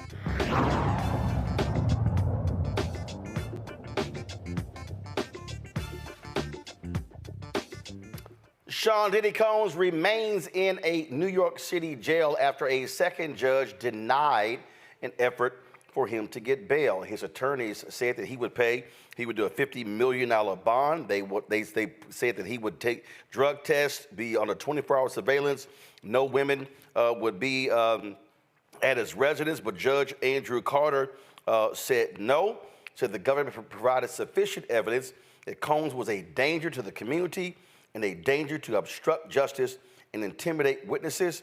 He also called the defense's bail package insufficient. And so that's what took place today. His attorney, Mark Agnifilo, said he planned to appeal that judge's ruling. Of course, this is the second judge that has denied bail for Sean Combs. The judge also talked about were they waiving the right to a speedy trial and looking at setting a trial date. And so he continues to sit in a jail. They also wanted him to get moved to a facility in Essex County, but the government said that's up to the Bureau of Prisons decision as to where they move him. Candace, I want to go to you first. Again, this is the second judge who said he will threaten witnesses, and that's why they're not going to give him bail.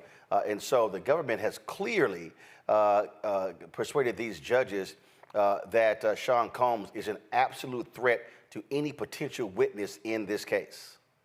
Same judge, different judge, same result, and for the same reason. And that, like you said, he is going to be a threat to the community. They said there's actually no circumstance that his attorney could provide that would be sufficient enough to say that he wouldn't be a threat to the community, because you can easily threaten a witness when you are home. You can send text, you can call, you can have somebody else do your dirty deeds. In fact, this is what he was doing already, according to the indictment. Who's to say he's going to stop? And that was the biggest thing that was set out here. It didn't matter what he put out there, the judge was not having it. And I think that it's very interesting that he would want to move to another court, move to another center to be held. Right now, he's in a Brooklyn facility. He wants to be moved to Essex County. I'm not sure of the reason behind it. I don't care if you get another judge to decide on this. They are going to decide the same thing. These are extreme circumstances, unlike we have seen somebody before in this type of celebrity status, and they're not going to change their mind. This here is from ABC News. Prosecutor Emily Johnson, in pushing for Combs to remain in custody, accused him of a longstanding pattern of abuse and said his victims have an extreme fear of Combs because of his influence in the entertainment industry.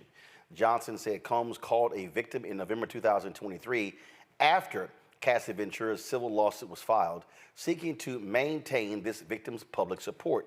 According to prosecutors, the victim told Combs that when she read Ventura's lawsuit, quote, "I feel like I'm reading my own sexual trauma."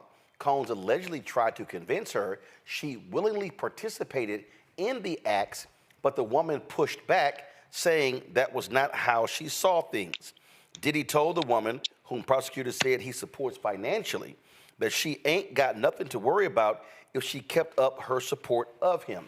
Prosecutors said it made clear Combs would use financial coercion to keep victims close. Mindful of the judge's stated concerns about potential witness tampering, Agnifilo offered to place 1 or 2 retired police officers at Combs' house at all times to control who enters and keep a visitor's log. He said, "What I'm trying to fashion is a situation where any witness intimidation will be virtually impossible." Scott, the judge was like, "Nope, ain't gonna happen." Yeah, it's a pretty strong case. This is a speaking indictment, and it's got witness intimidation and paying off witnesses.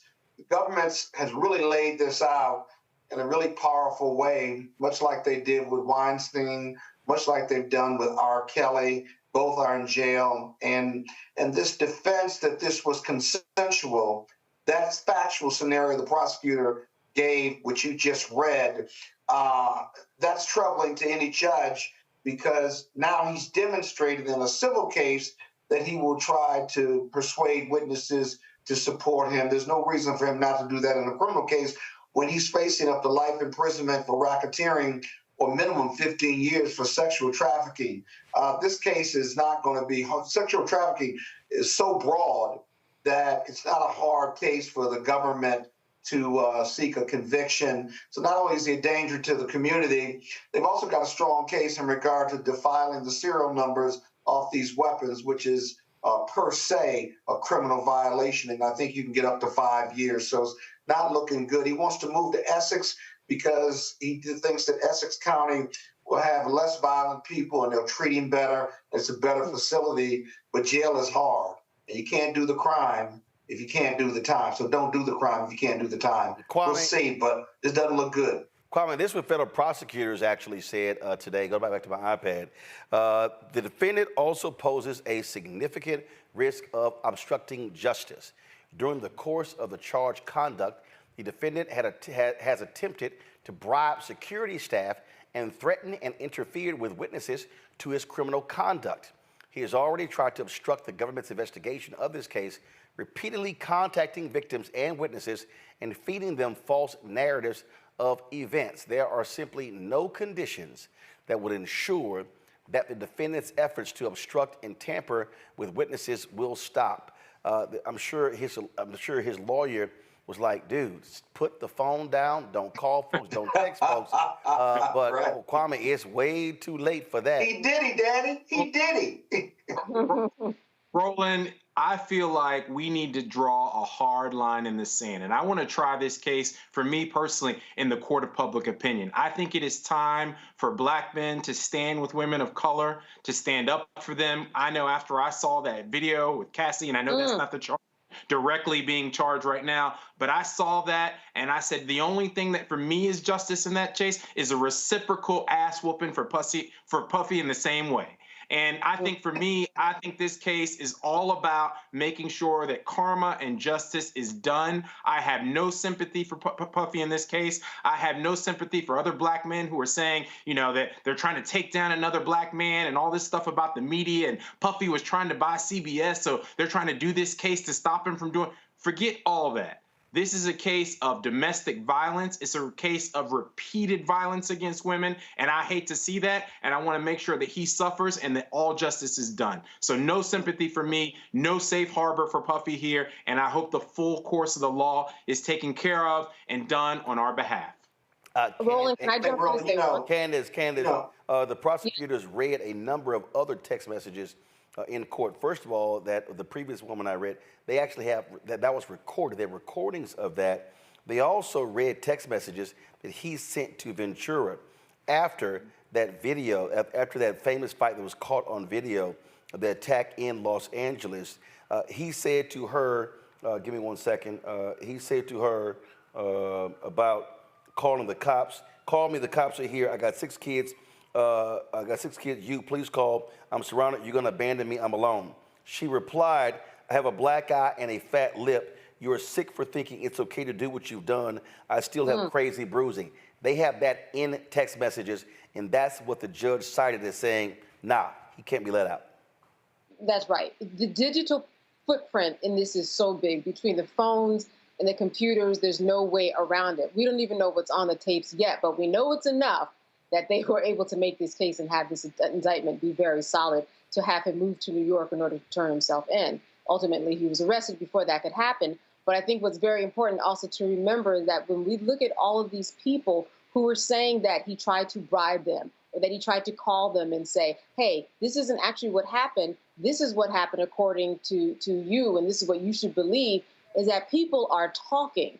Every witness who he tried to pay, every witness who he tried to coerce, every witness who he gave money to, they are making deals. They are already talking, and more will be coming. And that's the takeaway that I get when I look at all this evidence that the judge cited, that people are already out there and they're continuing to build their case.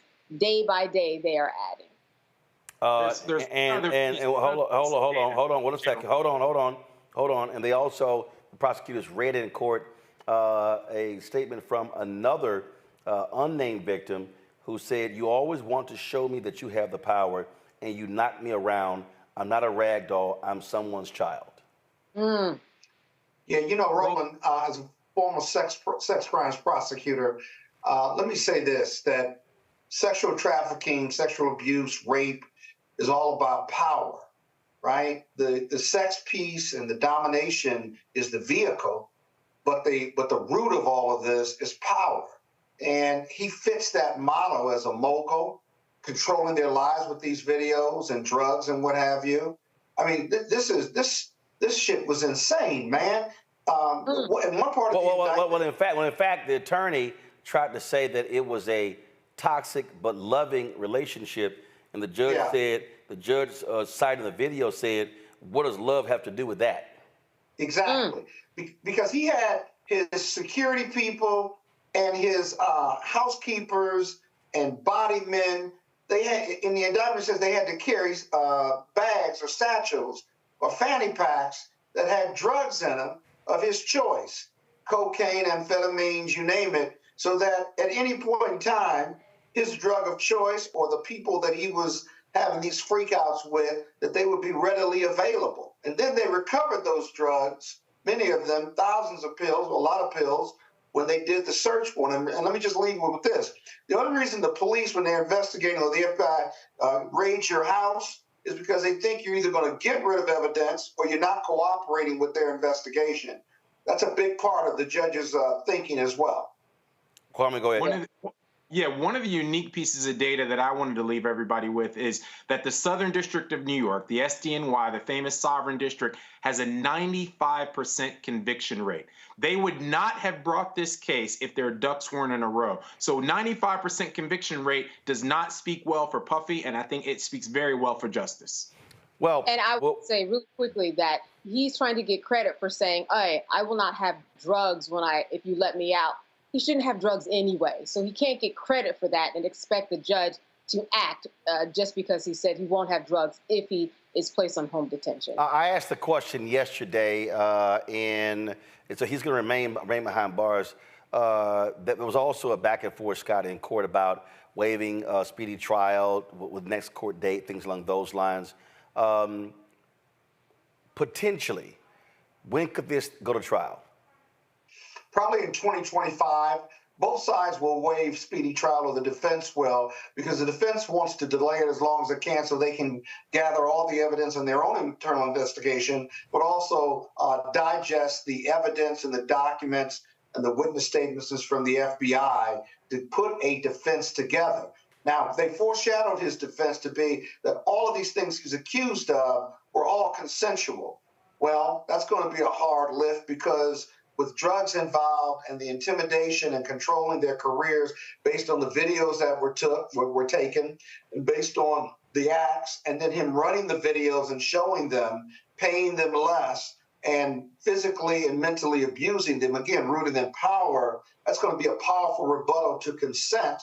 And he's got to find people to get on the stand to say it was consensual. Those sex workers are out of the country now, or they're gone. You don't even know where those sex workers are because of their just lifestyle generally and how transient they are. So it'll be interesting. In the end, taking a plea and perhaps getting a 50% of what the max would be would seem to be a goal and objective of the defense attorney, if he can't really find those witnesses and he can't put forth a very, very strong defense that all of these people consented to being drugged and having sex, and whether they were male or female. They got to get a lot to consent to raise reasonable doubt. That's a tall order, in my opinion, at least preliminarily. Folks, real quick, we covered what's happening with the Haitian immigrants in the country, and we know for a fact those folks are not in the country illegally. Yet J.D. Vance, Donald Trump's Republican running mate, continues to insist that they are. And if you want to see racism on display, watch this. Hi, Senator. Mia McCarthy with Politico.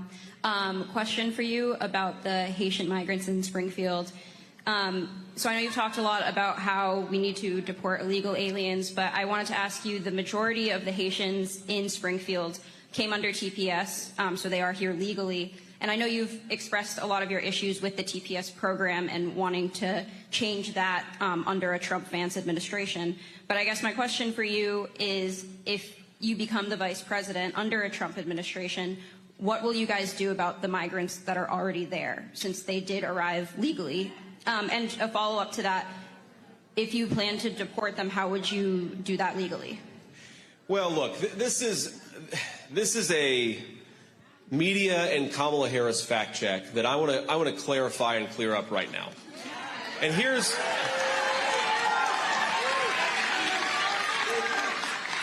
now, the media loves to say that the Haitian migrants, hundreds of thousands of them, by the way, 20,000 in Springfield, but hundreds of thousands of them all across our country, they are here legally. And what they mean is that Kamala Harris used two separate programs, mass parole and temporary protective status. She used two programs to wave a wand and to say, we're not going to deport those people here. Well, if Kamala Harris waves the wand illegally and says these people are now here legally, I'm still going to call them an illegal alien. An illegal action from Kamala Harris does not make an alien legal. That is not how this works. So he's lying. The reality is the actions of the Biden administration wasn't illegal. They are here legally, and Senator J.D. Vance knows it, and he is pushing this racist trope to stoke white fear in Ohio and other places. Candace? All making it up as you go along. This is what we're seeing now. They did it with the Haitians when HIV/AIDS was rampant, and they said that Haitians were the hotbed of where AIDS was happening. Hitler did it with the Jews, saying that they were carrying certain diseases and bringing it to the masses. This is a man that's following a playbook that we have already seen, and he's making it up as he goes along because this is the only scapegoat that he has. He's playing with the journalists and the media, saying, go check out this story. And when journalists check out the story, they make it a bigger story where people's homes have to be evacuated and schools and festivals have to be evacuated, and then blaming that on the Haitians when this is a problem that he created. It's a distraction. It's a part of their strategy. They do it pretty well because we always end up at this same point, kind of talking about this nonsense, but it all looks the same. It's just different words, same tune. People need to really fact check. They need to do their homework to understand what all of this means. And when they don't, that is the problem. The other problem is that we are a community and a world and the United States of America where we just don't know our neighbors. We don't have people that look like him that actually know Haitians on a large scale personally in order to displace the fear that you have. If that happened, if we didn't live in this systematic racial society, we would know our neighbors a little better and we wouldn't be scared. But that's not how we have America set up. We have it so that we live separate lives, separate ways, so that they can invoke and instill fear. And that is what's going on. Kwame, here's what the Wall Street Journal reported today.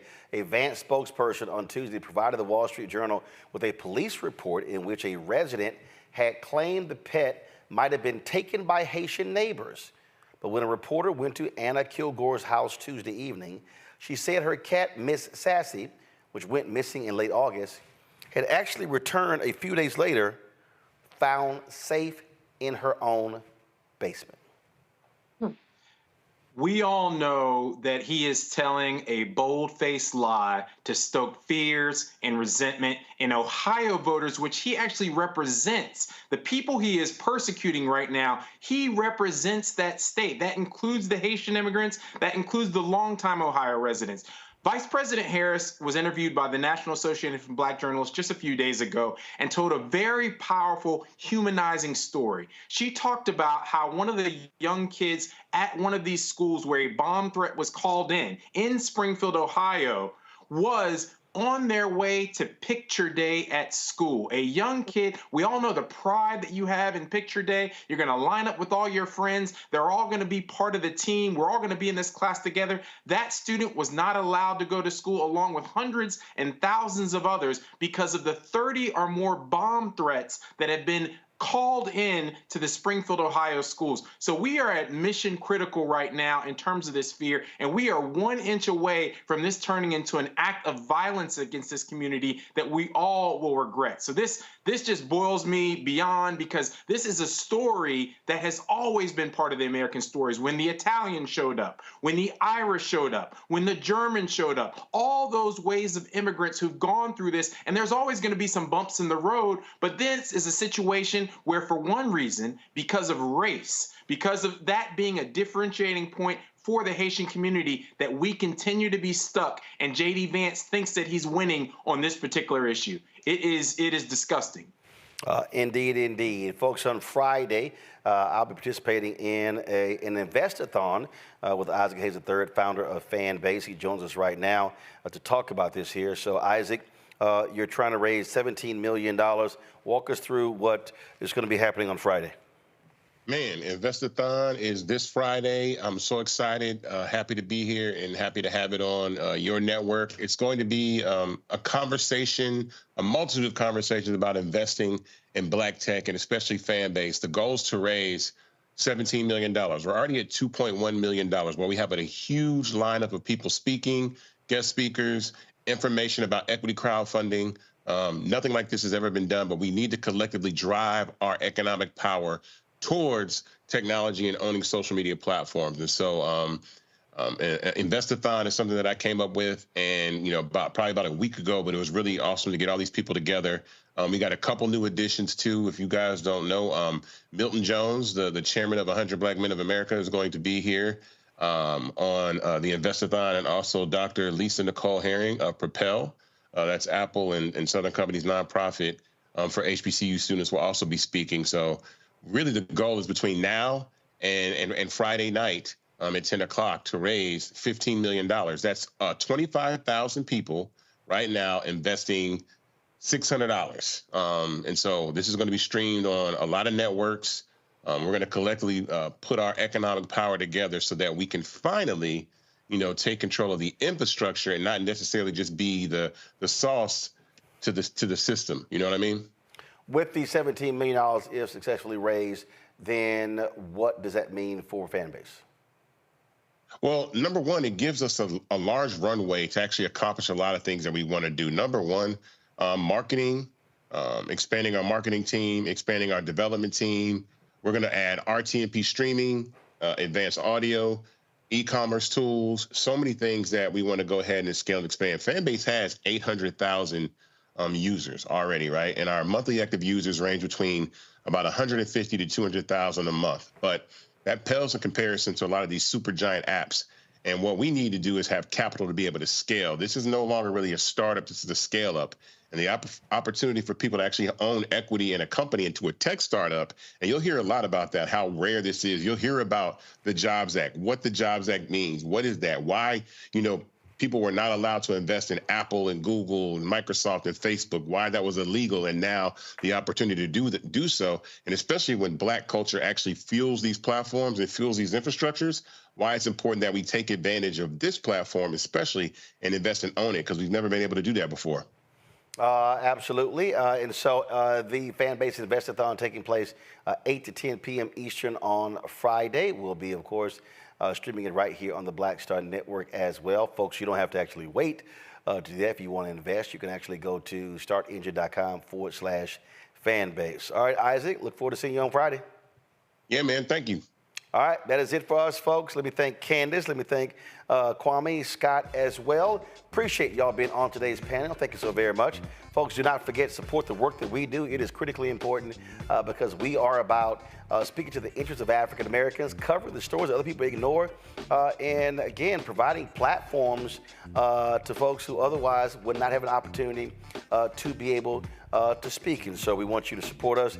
Again, what I told you was happening with Cash App. I don't know what the hell they're doing with their caps. So we have 3 different Cash Apps. You can use $ RM Unfiltered. You can also use $ Uncle Roro Martin, $ BLK Start Network for Black Star Network, BLK Start Network. Also, folks, you can support us via other platforms, including PayPal, rmartin.com.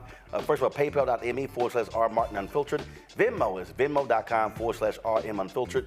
Zelle, Roland at rolandsmartin.com, Roland at rolandmartinunfiltered.com. Don't forget to also download the Black Star Network app. We're close to 100,000 downloads. Let's hurry up, y'all. Let's get there. Keenan, let me know where we at now. But you can download the Black Star Network app, Apple phone, Android phone, Apple TV, Android TV, Roku, Amazon Fire TV, Xbox One, Samsung Smart TV. Also, be sure to get a copy of my book. All proceeds from the book go right back into the show. And so proceeds from the book is White Fear, How the Browning of America is Making White Folks Lose Their Minds, available at bookstores nationwide. You can also, of course, download the audio version on Audible. Folks, that's it. I'll see y'all tomorrow right here on Roland Martin Unfiltered on the Black Star Network. And also shout out to the folks at General Motors. I was there today for the General Motors Media Summit, doing one of their panels, and so had a great time there. And so be back on the road on Saturday, because I'll be in Atlanta and I'll be inducted to the National Black Radio Hall of Fame. And so look forward to that on Saturday. And then Monday, I'll be teaching the master class at Clark Atlanta University. Folks, that's it. I'll see you tomorrow. Holla! Black Star Network is here. Oh, no punch! I'm real revolutionary right now. Thank you for being the voice of Black America. All momentum we have now, we have to keep this going. The video looks phenomenal. See, there's a difference between Black Star Network and black-owned media and something like CNN. You can't be black-owned media and be scared. It's time to be smart. Bring your eyeballs home. You dig?